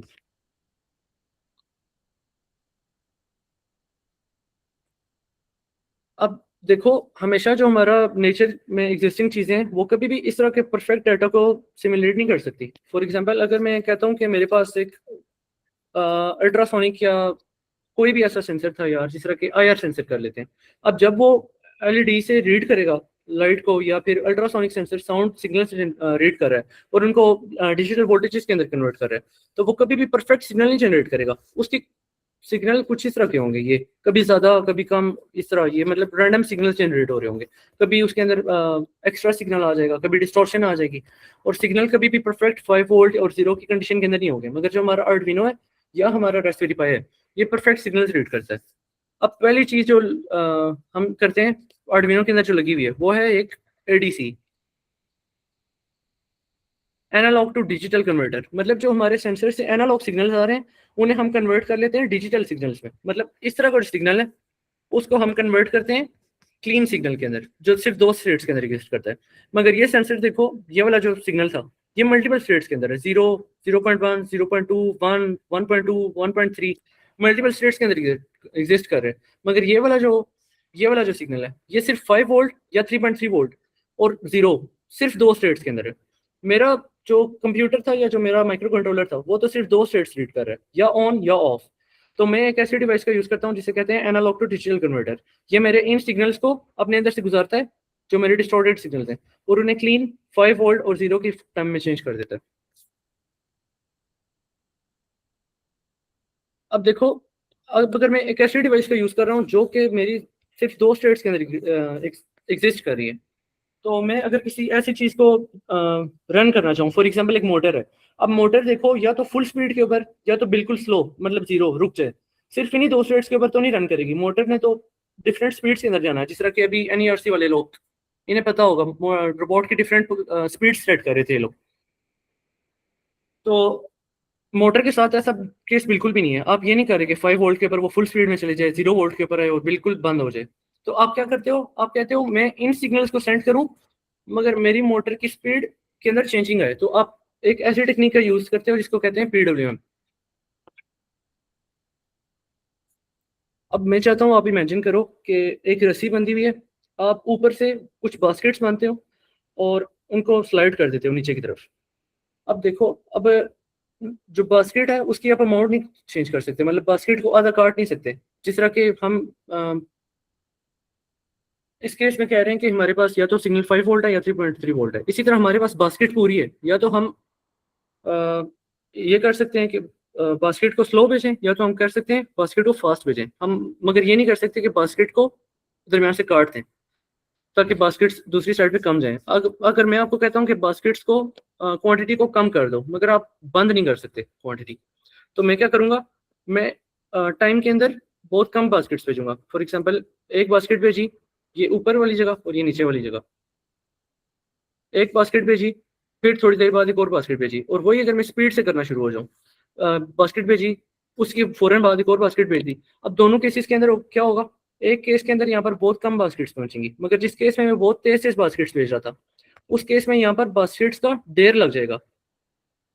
अब बेस्ड ऑन मेरी स्पीड, मतलब बास्केट्स की फेंकने की स्पीड, जो एंड रिजल्ट मेरे पास पहुंचा, मतलब अमाउंट ऑफ बास्केट्स जो दूसरी तरफ पहुंची, वो वेरी कर रही थी। अब यही टेक्निक मैं यहाँ पर यूज कर सकता हूँ। अब ये अगर मेरी अमाउंट ऑफ वोल्टेज है और ये मेरा टाइम है, तो पहले मैं क्या कर रहा था, 1 सेकंड में मैंने 1 सेकंड यहाँ से लेकर यहाँ तक है, ये 1 सेकंड है। पहले मैं क्या कर रहा था, मैं आधे सेकंड्स के लिए ऑन कर रहा था और आधा सेकंड ऑफ कर रहा था। इस केस में क्या था, मेरे पास 1 सेकंड में 50% वोल्टेज जा रही थी और 50% ऑफ द टाइम ये ऑफ था। अब अगर मैं ये करूं कि 1 सेकंड में 50%, सॉरी ये लाइन बन गई, 1 सेकंड में मैं, यार ये क्या हो रहा है,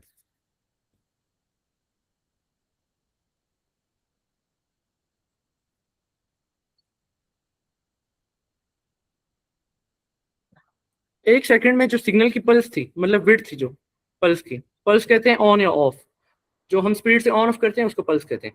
अब जो ऑन ऑफ होने की स्पीड थी वो मैं बहुत तेज कर रहा हूँ, मतलब 1 सेकंड में 2 बार ये ऑन ऑफ हो रहा है। तो मतलब अगर आप टाइम देखो कितने % ऑफ द टाइम ये ऑन था, तो वो इससे चेंज हो जाएगा। यहाँ पर ये 50% ऑफ द टाइम ऑन था, तो मतलब 50% ऑफ द टाइम सिग्नल जा रहा था, मगर यहाँ पर ये क्या था 25% ऑफ द टाइम ऑफ कर दिया हो। इसको अगर मैं इरेज कर दूं, मतलब मैंने विड्थ 1 सेकंड के अंदर बहुत कम कर दी है, इसको बहुत छोटा कर दिया इस विड्थ को। अब वैसे तो ये स्पीड बहुत तेज होती है, मतलब फ्रीक्वेंसी जो है सिग्नल की वो बहुत ज्यादा है, फॉर एग्जांपल 100 kHz, मतलब कितनी स्पीड से ये ऑन ऑफ हो रही है, वो तो बहुत ज्यादा है। अब मैं इस पल्स की विड्थ को चेंज करके ये डिटरमाइन कर सकता हूँ कि जो मेरा एंड रिजल्ट हो वोल्टेज का वो कितना पहुंचे। फॉर एग्जांपल अगर मैंने पल्स की विड्थ बहुत कम कर दी है, ये 25% ऑफ द टाइम ऑन है 1 सेकंड के अंदर, तो इससे क्या होगा, जो मेरा एंड रिजल्ट आएगा, मैं अगर ब्रॉडर पिक्चर देखूँ, पूरा सिग्नल जो जा रहा है, जो एंड पे वो जाएगा वो 25% ऑफ द वोल्टेज जाएगा। फॉर एग्जांपल अगर मेरी वोल्टेज थी 10%, तो जो मेरी वोल्टेज जाएगी एंड पर वो जाएगी 2.5 वोल्ट। तो मेरी मोटर को जो वोल्टेज जाएगी वो होगी बहुत कम, 2.5, तो उससे उसकी स्पीड कम हो जाएगी। बजाय इसके कि मैं पोटेंशियोमीटर यूज करूं और उससे रेजिस्टेंस चेंज करके वोल्टेज की लेवल को चेंज करूं, मैं सॉफ्टवेयर के थ्रू ये डिटरमाइन या ये सेट कर सकता हूं कि कितने % ऑफ द टाइम एक जो मेरी पल्स है वो ऑन रहे और कितने % ऑफ द टाइम ऑफ रहे। तो इससे जो मेरा एवरेज रिजल्ट निकलेगा वो ज्यादा या कम हो जाएगा। जिस तरह की मेरी टाइम के अंदर बास्केट्स या तो ज्यादा पहुंच रही थी या तो कम पहुंच रही थी, मगर मैं बास्केट्स को ये नहीं कर रहा था कि या तो रोक दूं या तो पूरे चलाता जाऊं। मुझे पता है मैंने बहुत रफ टफ समझाया है, मगर शायद समझ आ गया हो, जनरल आइडिया हो गया होगा, समझ आइए। Yes sir. सर समझ आ गई। नहीं सही, आपकी बात समझ नहीं आई मुझे सही, आपको समझ आई है या नहीं? आ गई है सर। ओके, वैसे ये काफी मेस्ड अप तरीका था समझाने का, जो मैंने एनालिसिस यूज की थी वो सही नहीं थी, मगर शायद समझ आ गई होगी। चलो वापस यहाँ पर आते हैं। ये हमने पाइथन के थ्रू इसको कंट्रोल कर लिया जीपीआईओ को, सॉरी। अब हम काम करते हैं पीडब्ल्यूएम के साथ। अब हम पीडब्ल्यूएम सिग्नल को जनरेट करेंगे, ताकि हम देखो पहले हम क्या कर रहे थे, या तो एलईडी को ऑन कर रहे थे या तो ऑफ कर रहे थे, मतलब मैक्सिमम ब्राइटनेस के ऊपर वो ऑन हो रही थी। मगर अगर मैं इसको वोल्टेज थोड़ी कम देता तो ये एलईडी उतना ब्राइट ग्लो ना करती, इसकी ब्राइटनेस थोड़ी कम हो जाती, मतलब ये थोड़ी डिम रहती। तो हम पीडब्ल्यूएम से सिग्नल थोड़ा कम करके भेजेंगे और देखेंगे कि इसके ऊपर क्या फर्क आता है। तो उसके लिए शायद मैं आप पाइथन की फाइल ही बना लूँ। तो सबसे पहले मैं करता हूँ, पहले चेक कर लेता हूँ फोल्डर तो नहीं है कोई अंदर। हाँ कोई भी नहीं है, तो एक फोल्डर बना लेते हैं अंदर, डायरेक्टरी न्यू और सी डी न्यू एस, यहाँ पर कुछ भी नहीं है। तो यहाँ पर मैं एक पाइथन की फाइल बनाता हूँ। तो मैं क्या करूँगा, नैनो। अब अगर आप डायरेक्ट नैनो यूज़ कर रहे हो ना, तो एक फाइल भी बन जाएगी और आपका टेक्स्ट एडिटर भी ओपन हो जाएगा, ये शॉर्टकट है। अब यहाँ पर मैं क्या करूँगा, एलईडी फाइल का नाम रख देता हूँ और पाइथन एक्सटेंशन डालता हूँ, ताकि पाइथन एक्सटेंशन की एक फाइल बन जाए। इंटर करूँगा, डायरेक्ट टेक्स्ट एडिटर ओपन हो गया। अब सबसे पहले हम सारी चीज़ें इंपोर्ट वगैरह कर लेते हैं जो लाइब्रेरीज हमें चाहिए थी, ठीक है। उसके लिए सबसे पहले मैं इंपोर्ट करूँगा यही वाली मेरी लाइब्रेरी जो थी, इससे हम वो वाले फंक्शंस इंप्लीमेंट करेंगे जिससे हम सिमुलेट कर रहे थे पीडब्ल्यूएम को।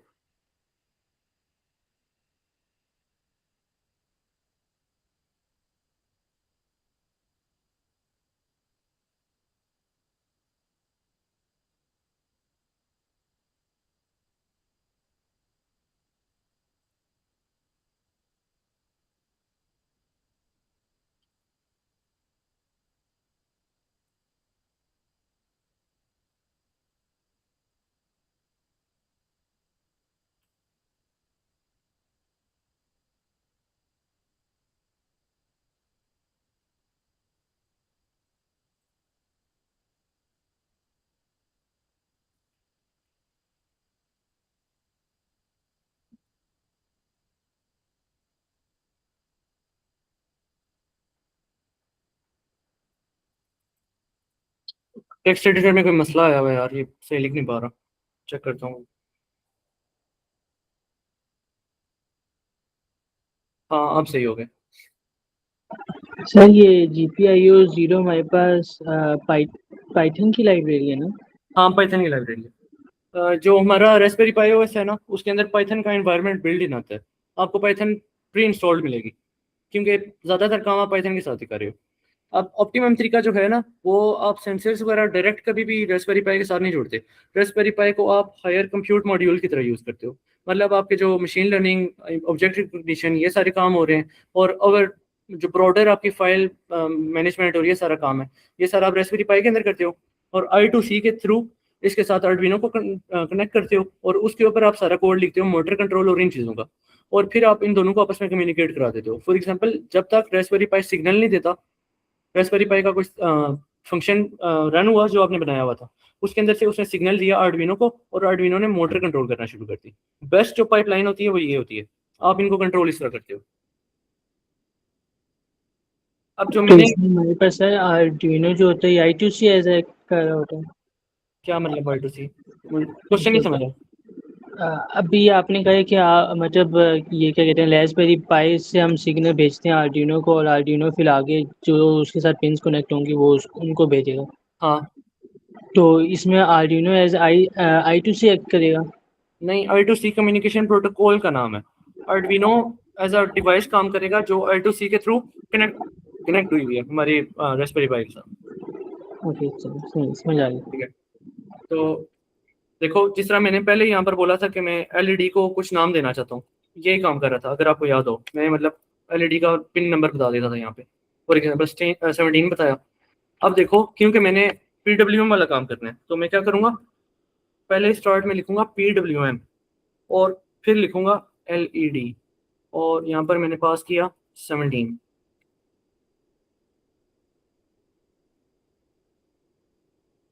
यहाँ पर शायद स्पेस भी देनी होती है, मगर अगर ना रन हुआ तो हम चेक कर लेंगे। शायद स्पेस देनी होती है, मुझे सही याद नहीं है। उसके बाद मैं दे देता हूँ ग्रीन, या ग्रीन को नहीं, अभी सिर्फ इसी को कर लेते हैं। तो उसके बाद एक और फंक्शन आता है मेरे पास कि मैं सेट कर लूँ इस वेरिएबल की वैल्यू। फॉर एग्जांपल, अगर मेरे पास रेड था, तो रेड डॉट वैल्यू, वैल्यू नाम का फंक्शन है, जिससे मैं इसको बता सकता हूँ कि कितनी ब्राइटनेस के ऊपर ये LED ऑन होनी चाहिए, 0.5। ठीक है, अब इसके बाद मैं नीचे जाता हूँ, और अब पाइथन कितने लोगों ने पढ़ी हुई है?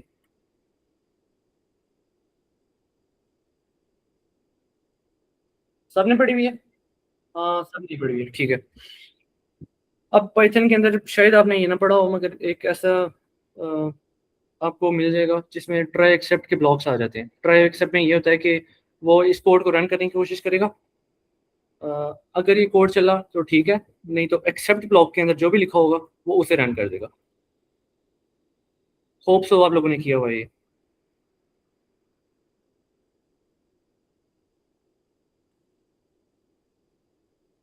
अब ये ट्राई एक्सेप्ट में क्यों यूज़ करूँ, ये मैं पहले कोड लिख लूँ, फिर मैं आपको समझाता हूँ। एक्सेप्ट के अंदर मैं ये क्या करूँगा कि एक्सेप्ट के अंदर मैं लिख दूंगा एक एरर की एक्सेप्शन रेज करता हूँ। उस एक्सेप्शन का नाम होगा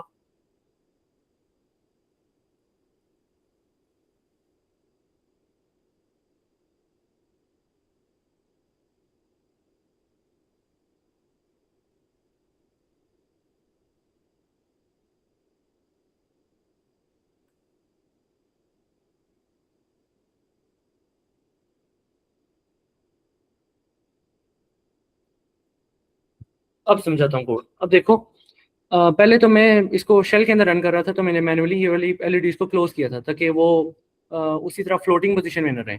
तो अब मैं क्या कर रहा हूँ, सबसे पहले मेरा कोड रन होगा, वो इंपोर्ट करेगा GPI और 0 लाइब्रेरी को, और उसके बाद ये वाला कोड रन करने की कोशिश करेगा ट्राई ब्लॉक के अंदर जो भी लिखा हुआ है।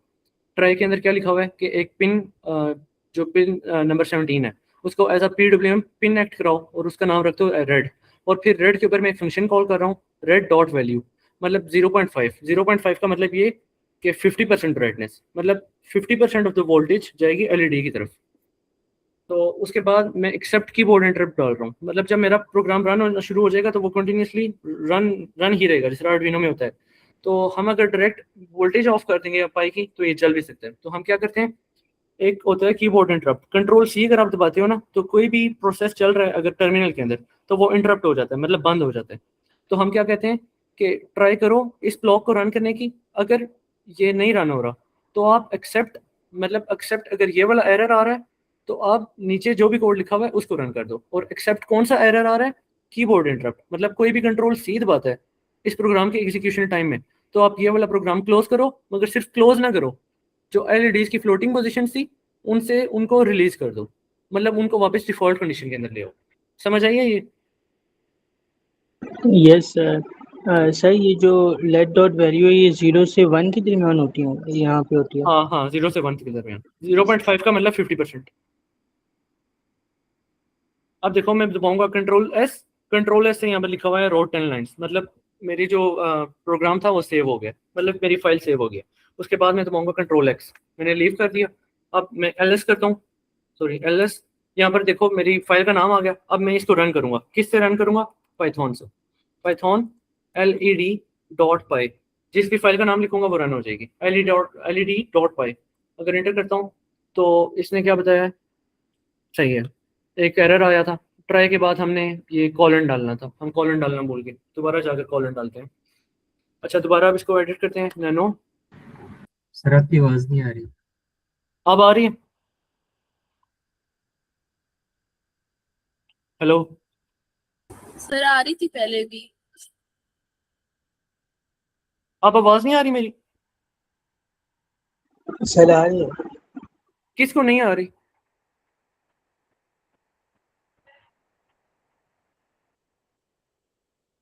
सर आ रही है, आवाज तो आ रही है सबसे।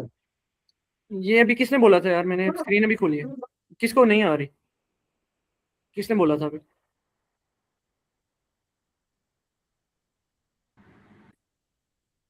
सर मैंने बोला था वो यहाँ पे मेरी साइड पे इशू था, वो हो गया रिजॉल्व। चलो सही है, सॉरी कोई डिस्टर्बेंस के लिए। ठीक है, कोई नहीं। अच्छा चलो वापस टर्मिनल के अंदर आते हैं। नैनो, और फाइल का नाम था led.py, led और .py। इसके अंदर वापस एंटर किया और हम यहाँ पर जाकर वापस एडिट कर देते हैं इसको। अब नेविगेशन बहुत मुश्किल है, क्योंकि हम टर्मिनल यूज़ कर रहे हैं तो माउस का कंट्रोल यहाँ पर अवेलेबल नहीं है, हमें की एरोज के साथ नेविगेट करना पड़ता है जहाँ पर भी हमने जाना है। तो यहाँ पर जाकर हम लगाएंगे कॉलन, और अब ट्राई करते हैं, शायद इंशाल्लाह अब रन हो जाएगा। कंट्रोल एस और कंट्रोल एक्स। अब इसको रन करते हैं दोबारा, पाइथन led.py। यार सही है, स्पेस दे दी। वो जो मैं शुरू में कह रहा था, शायद स्पेस नहीं देनी थी।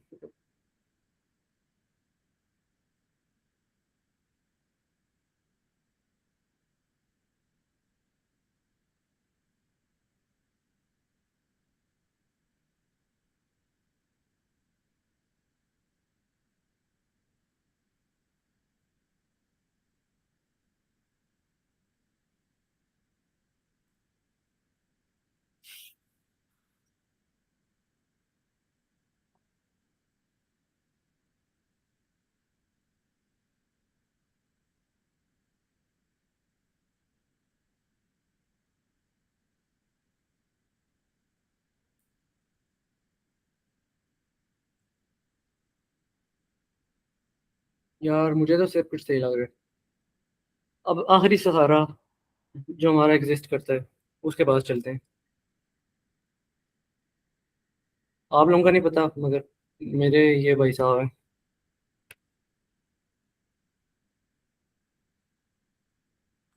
ये हमारा सर हम तो क्लाउड इस्तेमाल करते हैं। सही है। मैं क्लॉड AI यूज़ करता हूँ, और वो मगर मैं कमांड टर्मिनल के अंदर यूज़ करता हूँ। वैसे मैंने ये रखा हुआ है, रास्पबेरी पाई। अच्छा रास्पबेरी अच्छा। पाई कह रहा हूँ, ये रखा हुआ है जेमिनी। अच्छा, क्या गलती की थी हमने? यार कोई गलती नज़र तो नहीं आ रही मुझे। ओ सही सही सही, हमने पता है क्या किया? इसके अंदर हमने पास कर दिया था वो 0.5। समझ आओगे? हाँ यही हुआ है।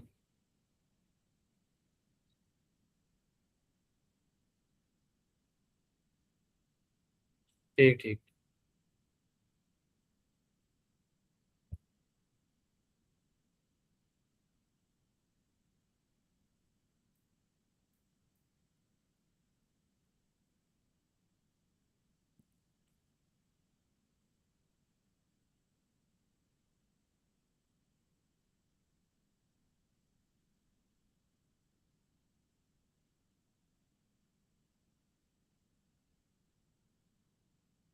और इंपोर्ट करने में भी हमने इशू किया था। हमने जो इंस्टेंट इंस्टेंस जो था वो इंपोर्ट किया था वो था सादा एलईडी, हमें इंपोर्ट करना था पीडब्ल्यूएम एलईडी।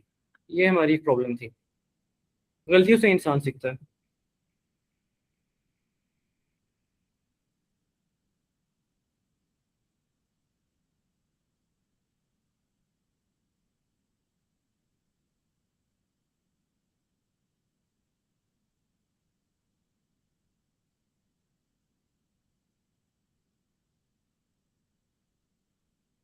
एलईडी ऑन नहीं हुई।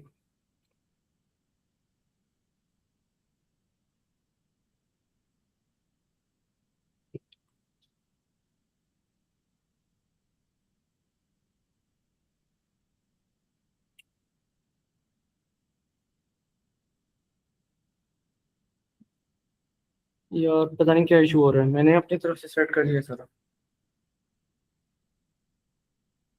चलो हम इसे इस अंदर ही रन कर लेते हैं इस तरह। अगर बाद में ये रन हो गया तो मैं आपके साथ कोई वीडियो वगैरह शेयर कर दूंगा जिसमें फाइल रन करने का तरीका बता दूंगा। अभी हम पाइथन का एनवायरनमेंट यूज़ कर रहे हैं, पाइथन की शेल।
शो हो रहा है कैमरे के अंदर एलईडी, उसकी ब्राइटनेस चेंज हो रही होगी। एनीवन? जी हो रहा है। यस जी सर। सर चेंज हो रही है। अच्छा, जो मैंने मसला किया था वो ये था कि हमने सब कुछ सेटअप तो किया था मगर हम इस फंक्शन को कॉल करना भूल गए थे, ये जो डॉट पल्स का फंक्शन है। अगर आपने पीडब्ल्यूएम फंक्शन या पीडब्ल्यूएम का सिग्नल जनरेट करना है तो आपको पल्स का फंक्शन यूज़ करना पड़ेगा। इसके जो आर्ग्यूमेंट्स हैं वो मैं आपको सारे एक्सप्लेन कर देता हूँ। सबसे पहले फेड इन टाइम। अब ये मैंने सेट किया है 2 सेकेंड्स, मतलब जब एलईडी ऑन हो रही है उसका जो टाइम है ऑन होने का वो कितना होना चाहिए। मतलब मैक्सिमम जो वैल्यू मैंने सेट की है जो है कि 50%, मतलब 50% ब्राइटनेस गेन करने में वो जो ट्रांजिशन टाइम होगा वो कितना होगा, वो है 2 सेकेंड्स। उसके बाद आता है फेड आउट टाइम, मतलब मैक्सिमम ब्राइटनेस गेन करने के बाद जब वो वापस 0 पे जाएगी उसके दरम्यान में कितना टाइम होना चाहिए, वो भी मैंने सेट किया 2। अब एंड पर आता है बैकग्राउंड। बैकग्राउंड जो आर्डिनो पे अभी तक काम कर रहे हैं उनके लिए उन्हें समझा रहा हूँ। देखो, जब भी आप आर्डिनो में एक स्पेसिफिक काम कर रहे हो, फॉर एग्जांपल एलईडी को ब्लिंक करा रहे हो, उसी के दौरान आप कभी भी मोटर कंट्रोल नहीं कर सकते क्योंकि आपका जो माइक्रो कंट्रोलर है अगर वो ESP नहीं है जो कि डुअल कोर है तो आप एक ही कोर के अंदर 2 काम सिमिल्टेनियसली नहीं करा सकते क्योंकि माइक्रो कंट्रोलर की प्रोसेसिंग पावर बहुत तेज़ होती है। वो मतलब माइक्रो सेकेंड्स के अंदर हर काम कर रहा होता है, तो इसलिए आपको लगता है कि हर काम सिमिल्टेनियसली हो रहा है, मतलब एलईडी ब्लिंक भी हो रही है और आपकी मोटर भी रन हो रही है। मगर असल में ऐसा नहीं होता क्योंकि माइक्रो कंट्रोलर की स्पीड बहुत तेज़ है, इसलिए आपको ऐसा लगता है कि ये दोनों काम सिमिल्टेनियसली हो रहे हैं, मगर माइक्रो कंट्रोलर सिमिल्टेनियसली ये काम नहीं करता। जब एक काम हो रहा है अगर उससे ज़्यादा प्रायोरिटी का कोई एक और काम आप करने के लिए कहते हो उसे, तो वो वाला काम रुकता है, दूसरा काम करता है और वापस आकर ये वाला काम करता है, जब तक नंबर ऑफ कोर्स ज़्यादा ना हो, जिस तरह के ईएसपी के अंदर है।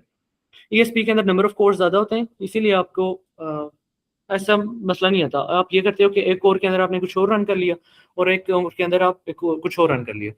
अब माइक्रो प्रोसेसर जो होते हैं, जिस तरह के भी हमारे पास है ये ब्रॉडकॉम की चिप एसओसी जो है, इसके अंदर मल्टीपल कोर्स हैं। तो मैं ये कर रहा हूँ कि अगर आपने कुछ और काम भी करना है साथ, मतलब ओएस के अंदर मल्टीपल काम हो रहे हैं साथ, तो या तो ये हो सकता है कि सिर्फ एलईडी ऑन ऑफ हो रही हो, या तो ये हो सकता है कुछ और काम हो रहा हो, जिस तरह के इंटरनेट के थ्रू मैं किसी के साथ कम्युनिकेट कर रहा हूँ या एसएसएच का सेशन जारी है। अब ये काम भी हो रहा है और मैं अपनी एलईडी को कंट्रोल भी कर रहा हूँ। तो मतलब काफ़ी ज़्यादा टास्क एक ही कोर के अंदर मैं नहीं कर सकता। जितने कोर टास्क अभी मैं कर रहा था ना, ये तो एक ही कोर के अंदर हो रहे थे, मगर बहुत ज़्यादा टास्क एक कोर के अंदर आप रन नहीं कर सकते, क्योंकि डिले की वजह से बहुत ज़्यादा लैग आ जाता है, बहुत ज़्यादा लैग आ जाता है, मतलब नोटिसेबल। अभी तो जो डिले है वो नोटिसेबल नहीं है। तो ये जो बैकग्राउंड का फ्लैग था, मतलब जो आर्ग्यूमेंट मैंने पास किया, इसका मतलब ये है कि जो मैं एलईडी को ऑन ऑफ करने का काम है, ये बैकग्राउंड में करना चाहता हूँ। मतलब जो मेरे प्रोसेसर का एक और कोर था, उसके अंदर जाकर रन करना चाहता हूँ। मतलब एक और थ्रेड बन जाएगा, जिसके थ्रू मैं किसी दूसरे कोर के अंदर जाकर इस टास्क को रन करूंगा। मतलब इस टास्क, ये जो कोर है मेरे पास, जो अभी जिसके अंदर मैं काम कर रहा हूँ, इसके अंदर मैं और टास्क रन कर सकता हूँ, जिस तरह के किसी और कंप्यूटर के साथ कम्युनिकेट कर रहा हूँ, किसी अर्डुइनो के साथ कम्युनिकेट कर रहा हूँ जो मोटर कंट्रोल कर रहा है, और एक और कोर के अंदर मैं क्या कर सकता हूँ, इस एलईडी को कंट्रोल कर सकता हूँ। क्योंकि मुझे पता है कि अभी मेरा पाई इतना ज़्यादा हैवी काम नहीं कर रहा, ये एक ही कोर के अंदर ये सारे काम कर सकता है। तो मैंने बैकग्राउंड के जो आर्गुमेंट या फ्लैग है, इसको क्या कर दिया, फॉल्स। कि मतलब मैं इसी कोर के अंदर ये थ्रेड रन करना चाहता हूँ, मैं एक और कोर के लिए एक और थ्रेड नहीं बनाना चाहता कि किसी दूसरे कोर के अंदर जाके काम रन हो। तो इसलिए मैंने इस फ्लैग को कर दिया फॉल्स, कि ये इसी कोर के अंदर रन हो। अगर मैं इसको ट्रू करता, तो क्योंकि मेरी चिप के 4 कोर हैं, 4 कोर चिप है जो मेरा करंट प्रोसेसर है, तो ये एक और थ्रेड क्रिएट करता और इस टास्क को रन करता दूसरे कोर में। ये बात समझ आई है? Yes sir. ठीक है। अब देखो, मैं वही काम करूंगा जो पहले कर रहे थे, हम लोग सब कुछ क्लियर कर देते हैं, जो कि काफ़ी ज़रूरी भी है, ताकि हमारी पिन्स फ्लोटिंग ना रहे। अब क्योंकि देखो ये टास्क रन कर रहा है, क्योंकि ये टास्क बैकग्राउंड में नहीं है, तो मेरे लिए ये जो शो होते हैं 3 एरोज, ये ग्रेटर देन के 3 साइन, ये भी मुझे शो नहीं हो रहे। यहाँ पर आप नोट भी कर सकते हो, क्योंकि वो एक टास्क रन कर रहे हैं, तो ये और प्रॉम्प्ट्स मुझसे नहीं ले सकता, क्योंकि एक करंट टास्क रन हो रहा है। अगर मैं बैकग्राउंड को ट्रू करता, तो तब ये मुझे दोबारा प्रॉम्प्ट कर लेता, मतलब कि आप पाइथन से टास्क रन कराना चाहते हो या नहीं। तो क्योंकि मैंने बैकग्राउंड को फॉल्स किया हुआ था, इसीलिए मैं और प्रॉम्प्ट अभी एंटर नहीं कर सकता। यहाँ पर आप देख भी सकते हो, प्रॉम्प्ट एंटर करने का ऑप्शन नहीं है। तो मैं कीबोर्ड इंटरप्ट डालूंगा, कीबोर्ड इंटरप्ट था कंट्रोल सी दबाया, ये देखो यहाँ पर एंड पर लिखा हुआ है कीबोर्ड इंटरप्ट लग गया। तो मेरी जो प्रोग्राम एग्जीक्यूशन थी, वो उधर ही हॉल्ट हो गई है, मतलब रुक गई है। अब मैं और रन कर सकता हूँ जो भी मेरी प्रॉम्प्ट्स हैं। फॉर एग्जाम्पल इसी को मैं दोबारा उठा लेता हूँ, या नहीं, ये वाली थी। अब देखो, इसको उठाते हैं और यहाँ पर जाकर मैं इसको ट्रू कर देता हूँ।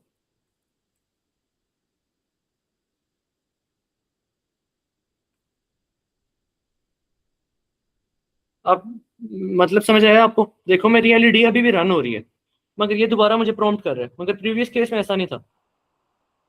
प्रीवियस केस में ये था कि ये दोबारा मुझसे प्रॉम्प्ट ले रहा ही नहीं था, इसने प्रॉम्प्ट का बहुत सारा जो प्रोसेस था वो रोक दिया था। मगर अभी ये एलईडी को भी रन कर रहा है और ये दोबारा मुझसे प्रॉम्प्ट भी मांग रहा है कि आप और भी टास्क कर सकते हो। इसने एक डिफरेंट थ्रेड किया और उस चीज़ को डिफरेंट कोर में रन कर रहा है। अब मैं क्या कर सकता हूँ कि मैं इसको क्लोज कर देता हूँ, रेड डॉट क्लोज। आप देखो एलईडी ब्लिंक करना बंद हो गई, मतलब जो भी मैंने सारी पिन असाइन की थी या जितना भी काम किया था, पिन को ऑन किया था, ऑफ किया था, इसने सब कुछ काट दिए।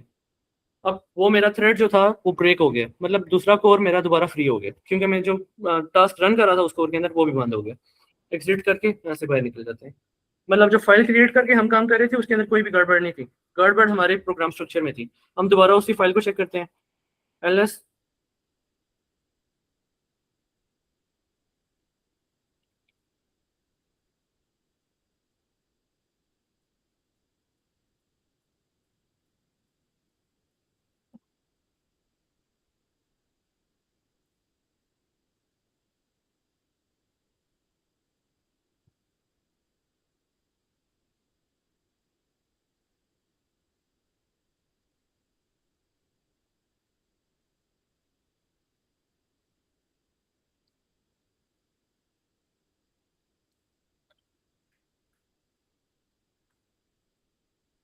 ये अब मेरा प्रोग्राम सही काम कर रहा है। अगर कैमरे में नज़र आ रहा हो तो मेरी एलईडी ब्लिंक कर रही है।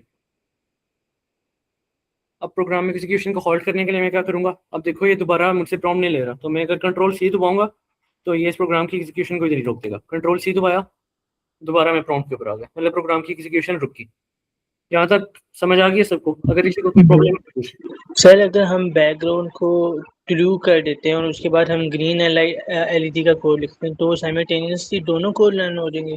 हाँ, दोनों कोड रन होंगे, ग्रीन एलईडी और की अगर ब्राइटनेस भी कंट्रोल करेगा और इसकी। और अगर सर हमने कोई थर्ड कोड करना है तो उसके लिए हमें फिर न्यू फाइल बनानी पड़ेगी। नहीं नहीं, इसी के अंदर बेशक कोड कर लो, बस आपको थ्रेड अलग करना पड़ेगा। इसके अंदर फिर थर्ड के लिए कैसे होगा, उसको भी हम ये कर देंगे कि बैकग्राउंड जो है उसका भी ट्रू कर देंगे। हाँ, मगर वो आपको हार्डवेयर लेवल पे जाके करना पड़ेगा, क्योंकि और कोई ऐसी लाइब्रेरी नहीं है जो इसको हैंडल कर रही है। समझ आ गई? Yes sir. ठीक है। अब देखो मगर पहले मैं एक डिस्क्लेमर दे देता हूँ कि जो रास्पबेरी पाई है वो सेंसर्स को हैंडल करने में बहुत अच्छा नहीं है, अच्छे तरीके से सेंसर्स को हैंडल नहीं कर सकता। या तो डाटा बहुत डिले के साथ रीड करता है, या तो जब डाटा राइट करेगा तो बहुत डिले के साथ करेगा। इसकी पिन्स इतनी केपेबल नहीं है, ना तो ये एनालॉग इनपुट आउटपुट कर सकता है, सिर्फ डिजिटल के ऊपर रहता है, और ना इतने रियल टाइम रिलायबल हैं। मतलब रियल टाइम के अंदर आप रिलायबिलिटी बिल्कुल सोचो ही ना इसके ऊपर, ये काफ़ी गड़बड़ कर सकता है। आप ऑन कर रहे होगे, ये ऑफ कर रहा होगा, जो आप चाहते हो ये करेगा ही नहीं, क्योंकि जब सीपीयू के ऊपर लोड आता है ना तब आप डिटर्मिनिस्टिक कंट्रोल पे नहीं जा सकते, आपको I2C के थ्रू इसके साथ आर्डुइनो जोड़ना पड़ेगा। तो अगर फिर भी आपकी बहुत बहुत गहरी ज़रूरत है, आपने सेंसर जोड़ना ही है, तो उसके लिए आता है एक छोटा सा फंक्शन है यार, डिजिटल इनपुट डिवाइस के नाम से। अगर आपने इसके ऊपर रिसर्च करनी है और अगर आपको नहीं समझ आती तो आप मुझसे पूछ सकते हो, मगर मैं इसे अभी यहाँ पर डिस्कस नहीं कर सकता। डिजिटल इनपुट डिवाइस अगर किसी ने फिर भी चेक करना है तो वो ऑनलाइन चेक कर सकते हैं इसको, और फिर अगर उसे समझ नहीं आती तो बाद में बेशक मुझसे पूछ लें।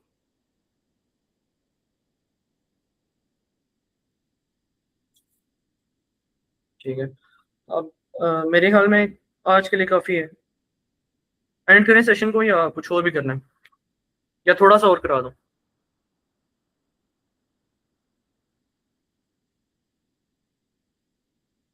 हेलो सर ठीक है, चलिए काफी है आज के लिए। क्या सही समझ नहीं है आपकी बात? सर बैकग्राउंड पे अगर हम मल्टीपल मतलब कोड को ट्रू करते जाएं तो वो खुद ब खुद उन सबको डिफरेंट उनके लिए एलोकेट कर लेगा। यार सही से क्वेश्चन आपको समझ नहीं आया मुझे, एक और बार क्वेश्चन रिपीट कर दो। सर मैं ये पूछ रहा हूँ कि लाइक अगर हम बैक मतलब मल्टीपल कोड करें, लाइक फॉर एग्जांपल हमने तीनों एलईडीज को साइमल्टेनियसली ऑन करना है तो हम पहले को ऑन करें और उसको मतलब बैकग्राउंड हम ट्रू कर दें, फिर दूसरे के साथ करें और तीसरे के साथ करें तो तीनों को साइमल्टेनियसली कर देगा। हाँ, तीनों साइमल्टेनियसली रन होंगी, तीनों की ब्राइटनेस। ओके सर समझ आया। ठीक है। हाँ, क्या कहते हो, एंड कर दूँ सेशन?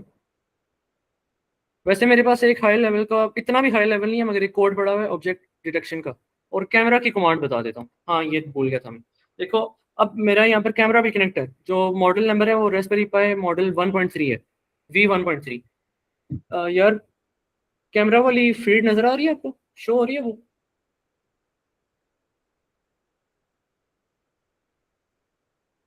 जी श्योर। ठीक हो गया। अच्छा देखो, अब यहाँ पर मेरा एक कैमरा भी कनेक्ट हुआ हुआ है रास्पबेरी पाई के साथ। अगर मैं मैनुअली इसकी इमेज लेना चाहूँ तो उसके लिए क्या होगा?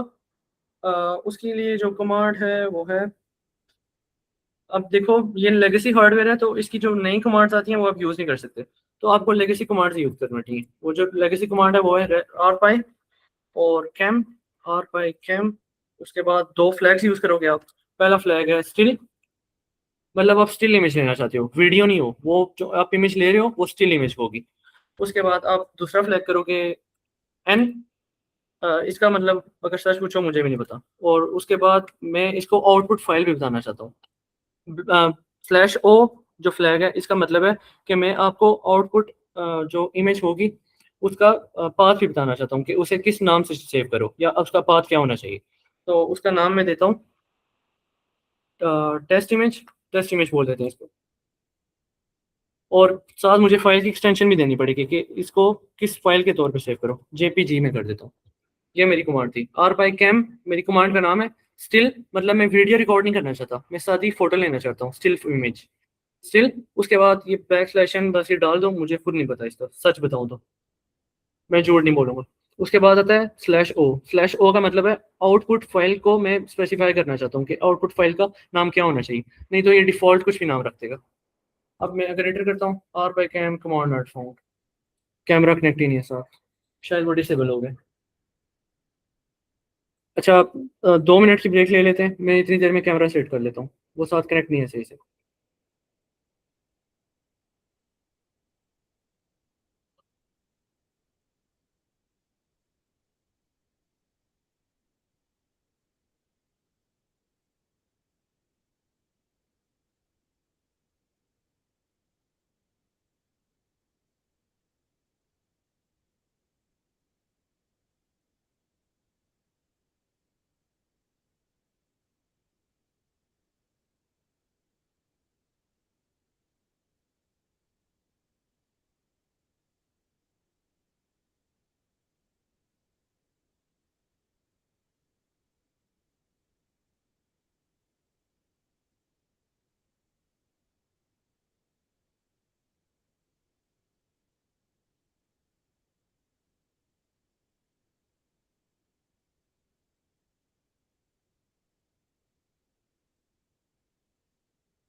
ओके यार, चलो दोबारा शुरू करते हैं।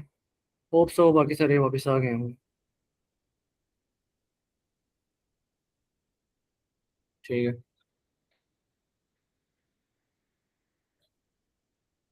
अच्छा देखो, अब अगर कैमरा से हमें पिक्चर लेनी है तो सबसे पहले और पाए कैम, उसके बाद जो मैंने फ्लैग बताया था आपको वो होगा स्टिल,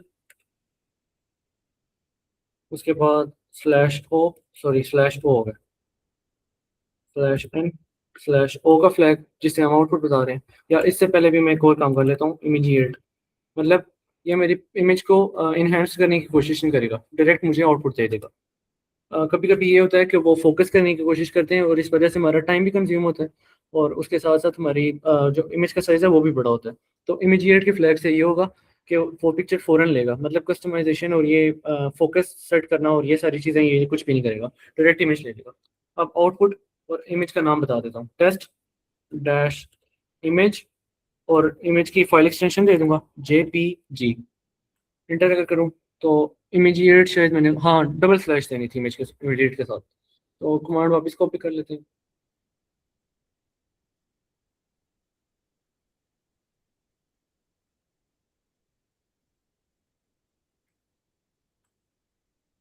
हाँ इंशाल्लाह ये इमेज ले लेगा। ठीक है, ये एंड पर मुझे यहाँ से पता चल गया कि स्टिल इमेज कैप्चर हो गई है, मतलब वो जो इमेज कैप्चर हुई वो वीडियो नहीं थी, वो एक इमेज थी, इसका यही मतलब है। अब ये इमेज आ गई है, क्योंकि मैं as a headless node Raspberry Pi को यूज़ कर रहा हूँ तो इस इमेज को मैं व्यू नहीं कर सकता अपने पाई के ऊपर, क्योंकि अभी मैं SSH करके पाई के अंदर था। तो अपने कंप्यूटर के ऊपर मुझे व्यू करना पड़ेगा, मगर सबसे पहले ज़रूरी है कि इस इमेज को मैं अपने कंप्यूटर के अंदर लाऊं। तो न्यू कमांड टाइम, जो नई कमांड है वो है सिक्योर कॉपी। पहले हमने देखा था सिक्योर शेल, कि कैसे ओवर द इंटरनेट हम किसी दूसरी डिवाइस के साथ हैंडशेक करके इंटरनेट के थ्रू उसकी शेल को एक्सेस कर सकते हैं, जिस तरह अभी मैं रास्पबेरी पाई की शेल को एक्सेस कर रहा हूँ बगैर किसी और कनेक्शन के, अदर दैन इंटरनेट। ठीक है, अब मैं क्या करूंगा, सिक्योर कॉपी कमांड यूज करूंगा, जिससे मैं किसी भी इमेज को या किसी भी फाइल को कॉपी कर सकता हूँ ओवर द इंटरनेट बगैर किसी फिजिकल कनेक्शन के।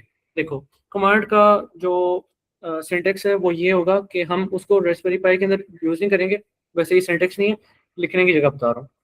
जो सिंटेक्स है वो मैं अपने कंप्यूटर में रन करूंगा। ठीक है, सबसे पहले मैं एक और अपने कमांड प्रॉम्प्ट का वो विंडो खोल लेता हूँ। यहाँ पर देखो मैं अपने कंप्यूटर के अंदर हूँ, सी यूजर्स और पीसी लिखा हुआ है, मतलब ये जो कमांड मैं रन करूंगा ये मेरे पीसी में रन होगी। मगर यहाँ पर आप देखो, यहाँ पर लिखा हुआ है Salman@pi02w, इसका मतलब मैं ये वाली जो कमांड थी ये मैं सारी पाई के अंदर रन कर रहा था। दोबारा ये वाला इंस्टेंस खोल लेता हूँ जो नया टैब मैंने खोला है।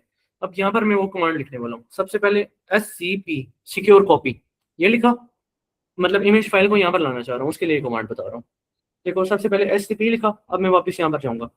अब मुझे ना जो मेरा डिवाइस थी जहाँ पर मैंने SSH किया हुआ था वहाँ पर मुझे इमेज की लोकेशन पता होनी चाहिए। अब देखो जिस डायरेक्टरी के अंदर मैं हूँ ना, अब इसका मुझे पूरा पाथ पता होना चाहिए। रूट कौन सी थी, एब्सोल्यूट स्टार्ट, एब्सोल्यूट स्टार्ट से लेकर उस फोल्डर तक जिसके अंदर वो फाइल पड़ी हुई है जो मुझे चाहिए, वो पूरा पाथ मुझे बताना पड़ेगा। उसके लिए मैं क्या करूंगा, पेरेंट वर्किंग डायरेक्टरी, मतलब पेरेंट वर्किंग डायरेक्टरी उसकी जो जिस डायरेक्टरी में हम हैं उसकी वर्किंग डायरेक्टरी कौन सी थी, और जो उसकी जिसकी हम बात कर रहे हैं अभी उसकी भी पेरेंट वर्किंग डायरेक्टरी कौन सी थी, मतलब वो हमें पूरा पाथ बता देगा कि लिंक किस तरह बना हुआ है। PWD जैसे ही मैं रन करूंगा, देखो इसने मुझे पूरा पाथ बता दिया। इसने बोला सबसे पहले रूट था, रूट के अंदर एक और फोल्डर था होम, होम के अंदर एक और फोल्डर सलमान, सलमान के अंदर एक और फोल्डर न्यू, और न्यू के अंदर न्यू वो फोल्डर है जिसके अंदर आप करेंटली हो। तो मैं क्या करूंगा, इस पूरे पाथ को मैंने किया कॉपी, और मैं अपनी फाइल का नाम लिख दूंगा जो मुझे चाहिए, उसका नाम क्या है, टेस्ट इमेज डॉट JPG। तो मैं दूसरे इंस्टेंस में दोबारा गया, सॉरी अपने कंप्यूटर वाले में, तो यहाँ पर मैं जाके पेस्ट करता हूँ इसको, और इसके बाद मैं लिख दूंगा अपनी फाइल का नाम। फाइल का नाम था test image dot O sorry dot JPG, और उसके बाद मैं दूंगा स्पेस। अब मैं वो वाला सारा पाथ डिफाइन करूंगा यहाँ पर जिसके अंदर मुझे अपनी इमेज चाहिए। अब देखो यहाँ तक ये तो मुझे मिल गया, एब्सोल्यूट जो पाथ था वो यहाँ से मुझे मिल गया, यहाँ से मैंने कंट्रोल करके डाल दिया, मतलब सी ड्राइव के अंदर यूजर्स है, यूजर के अंदर पीसी, और पीसी के अंदर अभी आके मैंने देखा है मुझे इमेज कहाँ पे चाहिए। तो अगर पीसी के अंदर आप जाओ तो यहाँ पर बिल्ट इन जो विंडो के डिफॉल्ट फोल्डर है वो आपको शो हो रहे होंगे, document, download, projects, videos, pictures. तो मैं पिक्चर्स के अंदर स्टोर कर लेता हूँ। ठीक है, मैं वापस जाता हूँ यहाँ पर, तो यहाँ पर एक और स्लैश डाल के, सॉरी, विंडोज़ की जो स्लैशेस हैं ना वो दूसरी होती हैं, इस साइड में मुड़ेंगे। ये लिनक्स दूसरी चूज़ करता है, यहाँ पर स्लैशेस और होंगी। तो यहाँ पर मैं लिख दूंगा पिक्चर्स, जिस फोल्डर के अंदर मैंने स्टोर करना है, ये किया। और अगर मैं एंटर करूँ, SIM can not find the path specified. अच्छा, मुझे तो SSH भी करना पड़ेगा साथ। ये तो सिर्फ सिक्योर कॉपी था, ये सिर्फ सिक्योर कॉपी था, तो मैं फोल्डर मुझे दोबारा देखना पड़ेगा। मुझे साथ स्पेसिफाई भी करना पड़ेगा कौन सी वो डिवाइस है जिसके अंदर मैं ये वाला पाथ देख रहा हूँ। तो ये हम कॉपी कर लेते हैं, और इसका जो हमारा एरर आ रहा था वो हम चेक कर लेते हैं जेमिनी से।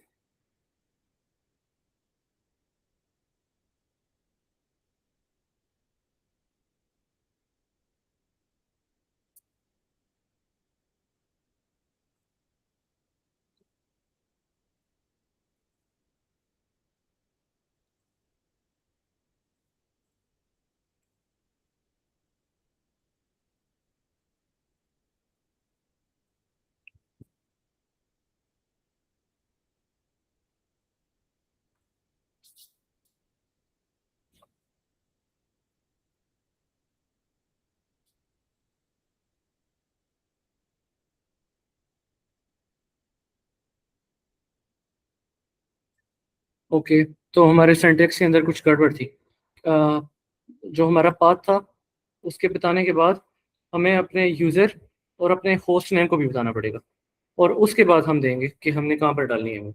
ठीक है, ये हमारी गलती थी थोड़ी। तो सबसे पहले जब हमने पाथ स्पेसिफाई किया, बिल्कुल भी पाथ स्पेसिफाई करने के बाद यहाँ पर हम स्पेस देकर दोबारा से बताएंगे कि हमारा यूज़र नेम कौन क्या था, और उसके बाद हमारा होस्ट नेम क्या था। तो होस्ट नेम था Pi02W, ये था। और उसके बाद हम एक कॉलन डालेंगे, कॉलन, और उसके बाद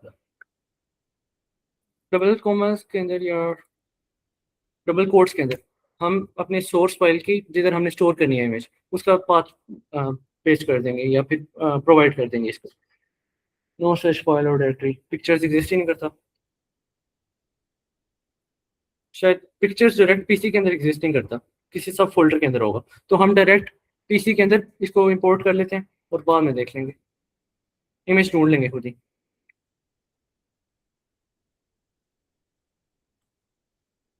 यार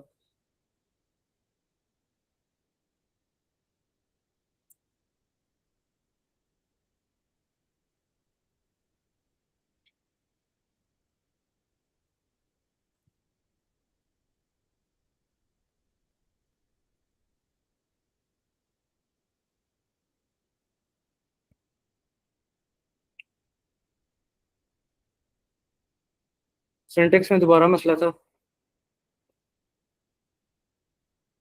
हमने ये यूज़ नहीं करना था कॉलन, मगर पहले उसने कॉलन का बताया था तो मेरी गड़बड़।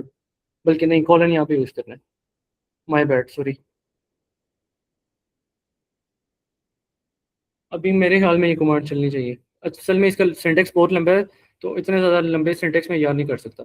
आप लोगों ने भी, किसी ने भी कोई भी कमांड याद नहीं करनी, क्योंकि एक शॉर्टकट ट्रिक बताऊंगा, वो आपके लिए बहुत आसान हो जाएगी। जो ज़्यादा लंबे सिंटेक्स वाली कमांड्स है ना, या तो आप डायरेक्ट डॉक्यूमेंटेशन रीड कर सकते हो, या तो आप ऑनलाइन हेल्प ले सकते हो, इसमें कोई इशू नहीं है। अब देखो, ये मुझसे पासवर्ड मांग रहा है मेरे होस्ट का, सलमान मैंने एंटर किया, और इसने मेरी इमेज को डाउनलोड कर लिया मेरे डिवाइस के अंदर। अब मैं नेविगेट करूंगा इस फाइल के ऊपर। सबसे पहले मैं सी के अंदर गया, उसके बाद मैं गया यूज़र्स के अंदर, उसके बाद गया पीसी के अंदर, और यहाँ पे अगर मैं नीचे जाऊँ तो ये आ गई, ये मैं शो हो रही होगी आपको, टेस्ट इमेज यहाँ पर शो हो रही है।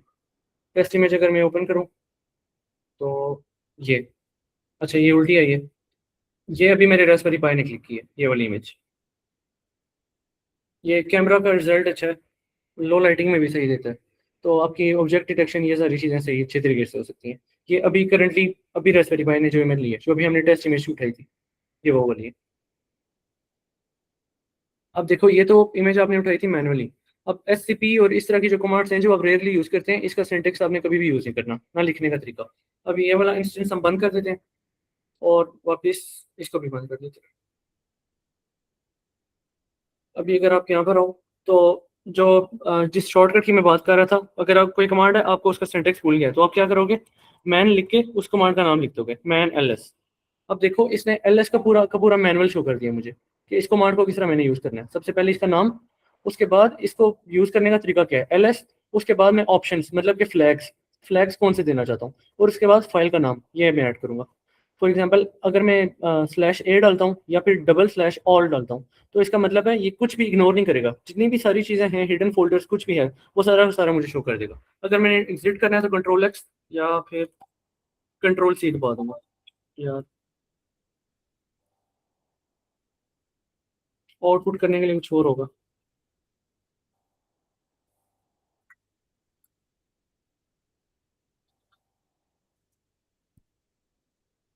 अच्छा क्यू दबाना है, सही है। अच्छा क्यू करके आप एग्जिट कर दोगे। मैन का मतलब है मैनुअल, आपके पास हर कमांड का मैनुअल आ सकता है। जो भी कमांड आपने यूज़ करनी है मैन लिख के उस कमांड का नाम लिखो, आपके पास सारे ऑप्शंस, उस कमांड का सिंटेक्स, हर चीज़ आपके पास आ जाएगी। इससे ये होगा कि आपको कमांड्स याद करने की जरूरत नहीं पड़ेगी।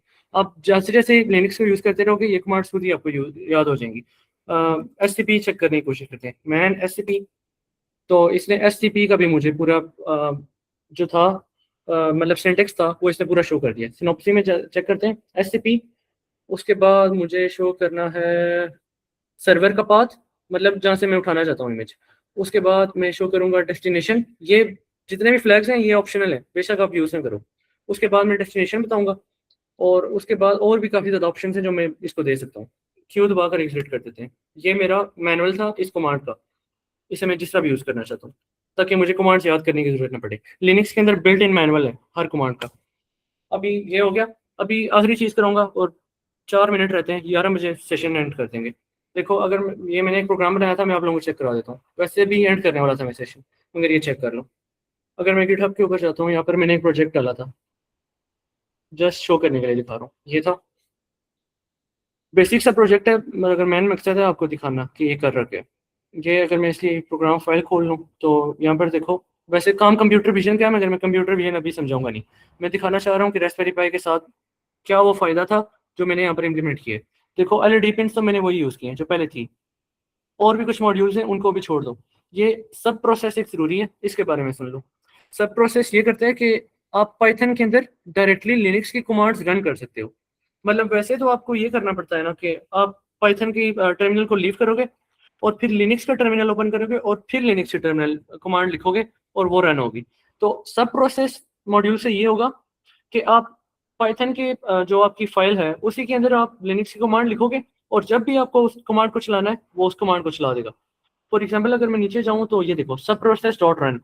इससे क्या होगा, ये दो जो स्क्वायर ब्रैकेट्स हैं इनके अंदर जो भी कमांड लिखी हुई है इसको ये रन कर देगा।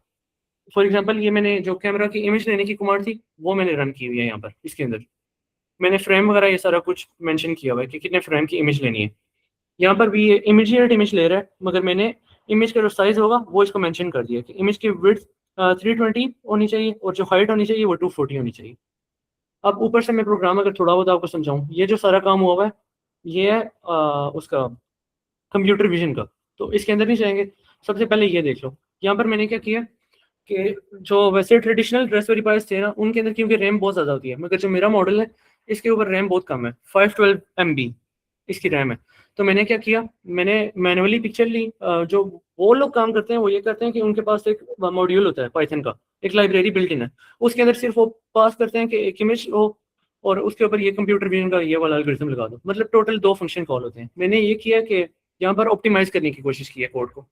यहाँ पर अब ये होगा कि सबसे पहले ये रैम के डिस्क का पाथ मैंने स्पेसिफाई किया है। अब देखो जब शुरू में मैं लिनक्स की बात कर रहा था, यहाँ पर आऊँ तो यहाँ पर अगर CD डॉट डॉट मतलब पीछे जाएं और दोबारा CD डॉट डॉट दोबारा पीछे चलते हैं और CD dot dot slash dot dot पीछे रूट के अंदर आ गए।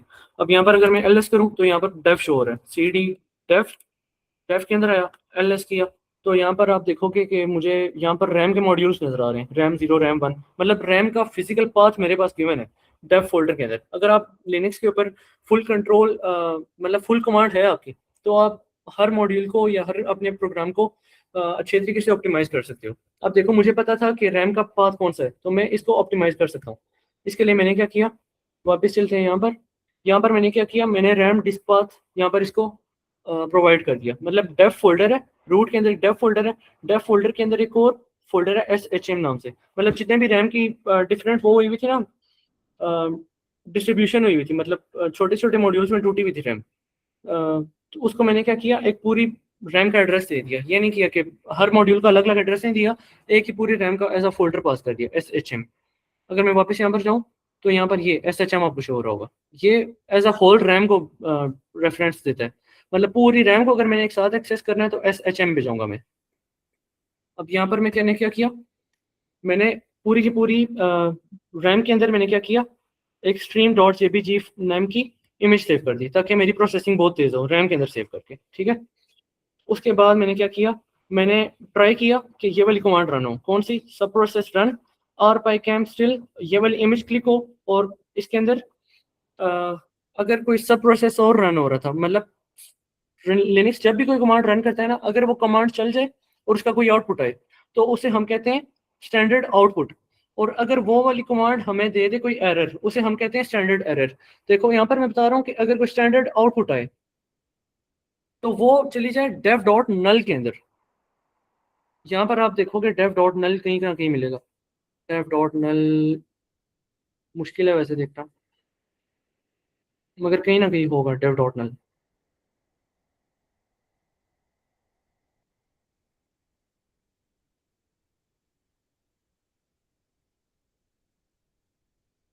नहीं मिल रहा, चलो सिर्फ ये बता देता हूँ। dev डॉट नल एक ऐसी डायरेक्टरी है कि अगर मुझे लिनक्स की कोई भी चीज़, अगर कोई कमांड हो या उसकी आउटपुट हो, कभी भी वो डिस्कार्ड करनी हो ना, मतलब वो एक ब्लैक होल के अंदर चली जाए, मुझे उस आउटपुट की कोई ज़रूरत नहीं है, तो मैं क्या करता हूँ, उसको उठा के डाल देता हूँ dev डॉट नल के अंदर। अब मैं यहाँ पर क्या बता रहा हूँ, अब देखो मुझे सिर्फ इमेज की जो इमेज वो दे रहा है फाइल, मुझे सिर्फ उससे गर्ज है। मुझे ये ऐसी वो जो साथ कुछ थोड़ा सा टेक्स्ट दे देता है कि आपकी इमेज क्लिक होगी है, इस टाइम पे क्लिक हुई है, वो आप देख रहे भी थे, उसने पूरी की पूरी वो साथ स्टोरी बताई थी। जब भी कोई कमांड रन होती है साथ थोड़ा सा टेक्स्ट लिखा होता है, मैं चाहता हूँ वो टेक्स्ट ना आए, तो मैं क्या कर रहा हूँ, अगर कोई स्टैंडर्ड आउटपुट आए, क्योंकि मुझे सिर्फ इमेज के साथ करता है, अगर कोई स्टैंडर्ड आउटपुट आए तो मैं उसे उठाकर डेव डॉट नल में डाल दूंगा, मतलब ब्लैक होल में जाए, मुझे उसकी कोई जरूरत नहीं है। इसी तरह अगर कोई एरर आ जाए वो भी डेव डॉट नल में चला जाए, उसकी भी मुझे कोई जरूरत नहीं है। अब यहाँ पर देखो, OS का मॉड्यूल मैंने कॉल किया, ये OS का मॉड्यूल मैंने इंपोर्ट किया हुआ था यहाँ पे। OS के मॉड्यूल से क्या हुआ, मैंने चेक किया कि अगर ये पाथ एग्जिस्ट करता है जो मैंने वेरिएबल में रखा हुआ था, ये वाला पाथ dev.shm stream.cpg, अगर ये वाला किधर गया यार, अगर ये वाला पाथ एग्जिस्ट करता है तो क्या करो, CV2 नाम का जो मॉड्यूल है उसके अंदर ये जो इमेज थी उसको पास कर दो, जो हमने क्लिक की हुई थी, यहाँ से जो हमने इमेज क्लिक की थी उसको पास कर दो। कंप्यूटर विजन की जो लाइब्रेरी थी CV2, इसके अंदर उस इमेज को पास कर दो। इससे क्या होगा कि जो हैवी लाइब्रेरी की बैकग्राउंड पे प्रोसेसिंग हो रही होती है कंप्यूटर विजन की लाइब्रेरी की, वो सारा काम नहीं होगा। मैं मैनुअली इमेज क्लिक कर रहा हूँ, उसको रैम के अंदर सेव कर रहा हूँ और रैम के थ्रू उसको फीड कर रहा हूँ अपने कंप्यूटर विजन की लाइब्रेरी के अंदर। इससे क्या हो रहा है, रैम ओवर हेड नहीं आ रहा, जो सारी रिसोर्सेज वो होल्ड कर रहा था वो अभी हो नहीं पाएंगी, क्योंकि मैं सारा काम मैनुअली मैनेज कर रहा हूँ। नीचे ये सारा कंप्यूटर विजन का काम हो रहा है। इससे ये हो रहा है कि अगर रेड पिक्सल्स आते हैं तो वो रेड LED ऑन कर दे, अगर ग्रीन पिक्सल्स आते हैं किसी फ्रेम के अंदर तो ग्रीन LED ऑन कर दे। इसी के साथ मैंने कीबोर्ड इंटरप्ट डाला कि अगर कीबोर्ड इंटरप्ट आ जाए तो प्रोसेस सेफली ऑफ हो जाए। इसी के बाद मैंने दोनों LEDs ऑफ की और जो रैम का पाथ था उसको क्लियर किया, क्योंकि रैम के अंदर हम स्टोर नहीं करना चाहते जो भी कर रहे हैं, क्योंकि रैम के साथ ज़्यादा छेड़छाड़ नहीं करती। और हमने सारी GPIOs की जो पिन्स थी उनको भी क्लियर किया और सारी दोनों पिन्स को ऑफ किया और कीबोर्ड इंटरप्ट के साथ प्रोग्राम पॉइंट कर दिया। अगर समझ आई है तो बहुत अच्छी बात है, और अगर नहीं समझ आई तो दोबारा मुझसे समझ भी सकते हो। बेशक मुझे DM कर दो और बेशक जब यूनिवर्सिटी खुलेगी उस टाइम मुझसे पूछ लो। समझ आई है किसी को? यहाँ पर मैंने इसका डेमो भी डाला हुआ था, रुको मैं डेमो चेक करा देता हूँ आपको। ये जो मेरी रिपोजिटरी थी इसके अंदर डेमो भी डाला हुआ था। यहाँ पर छोटी सी वीडियो में चेक कर लो।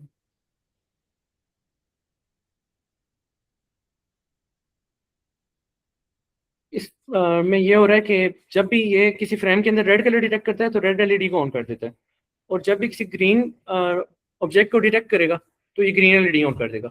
अब देखो बनिस्बत दूसरे जो आपको नजर आएंगे रास्पबेरी पाइस, बेशक उनके ऊपर 4 GB रैम हो, वो इतना जल्दी इसको रन नहीं कर पाएंगे, क्योंकि ये हार्डवेयर लेवल पे ऑप्टिमाइज हुआ हुआ है ये कोड। तो इसीलिए ये बहुत जल्दी चल रहा है। जैसे ही इसको कोई डेड ऑब्जेक्ट नजर आता है, ये फौरन प्रोग्राम चला देता है। इसको वो बिल्कुल डिलेस वगैरह के साथ चलना ही नहीं पड़ता, क्योंकि हार्डवेयर लेवल पे ऑप्टिमाइज है।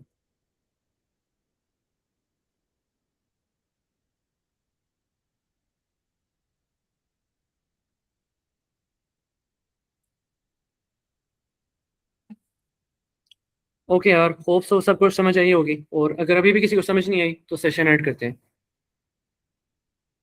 सबको इजाज़त है, जो बोलना है बोल लो। अगर सेशन में कुछ नहीं समझ आई या कुछ समझना चाहते हो या बाद में कुछ और समझना चाहते हो, कोई भी क्वेश्चन है पूछ सकते हो। इसका मतलब किसी का कोई क्वेश्चन नहीं है। ओके यार, सेशन एंड करते हैं। अल्लाह हाफिज़।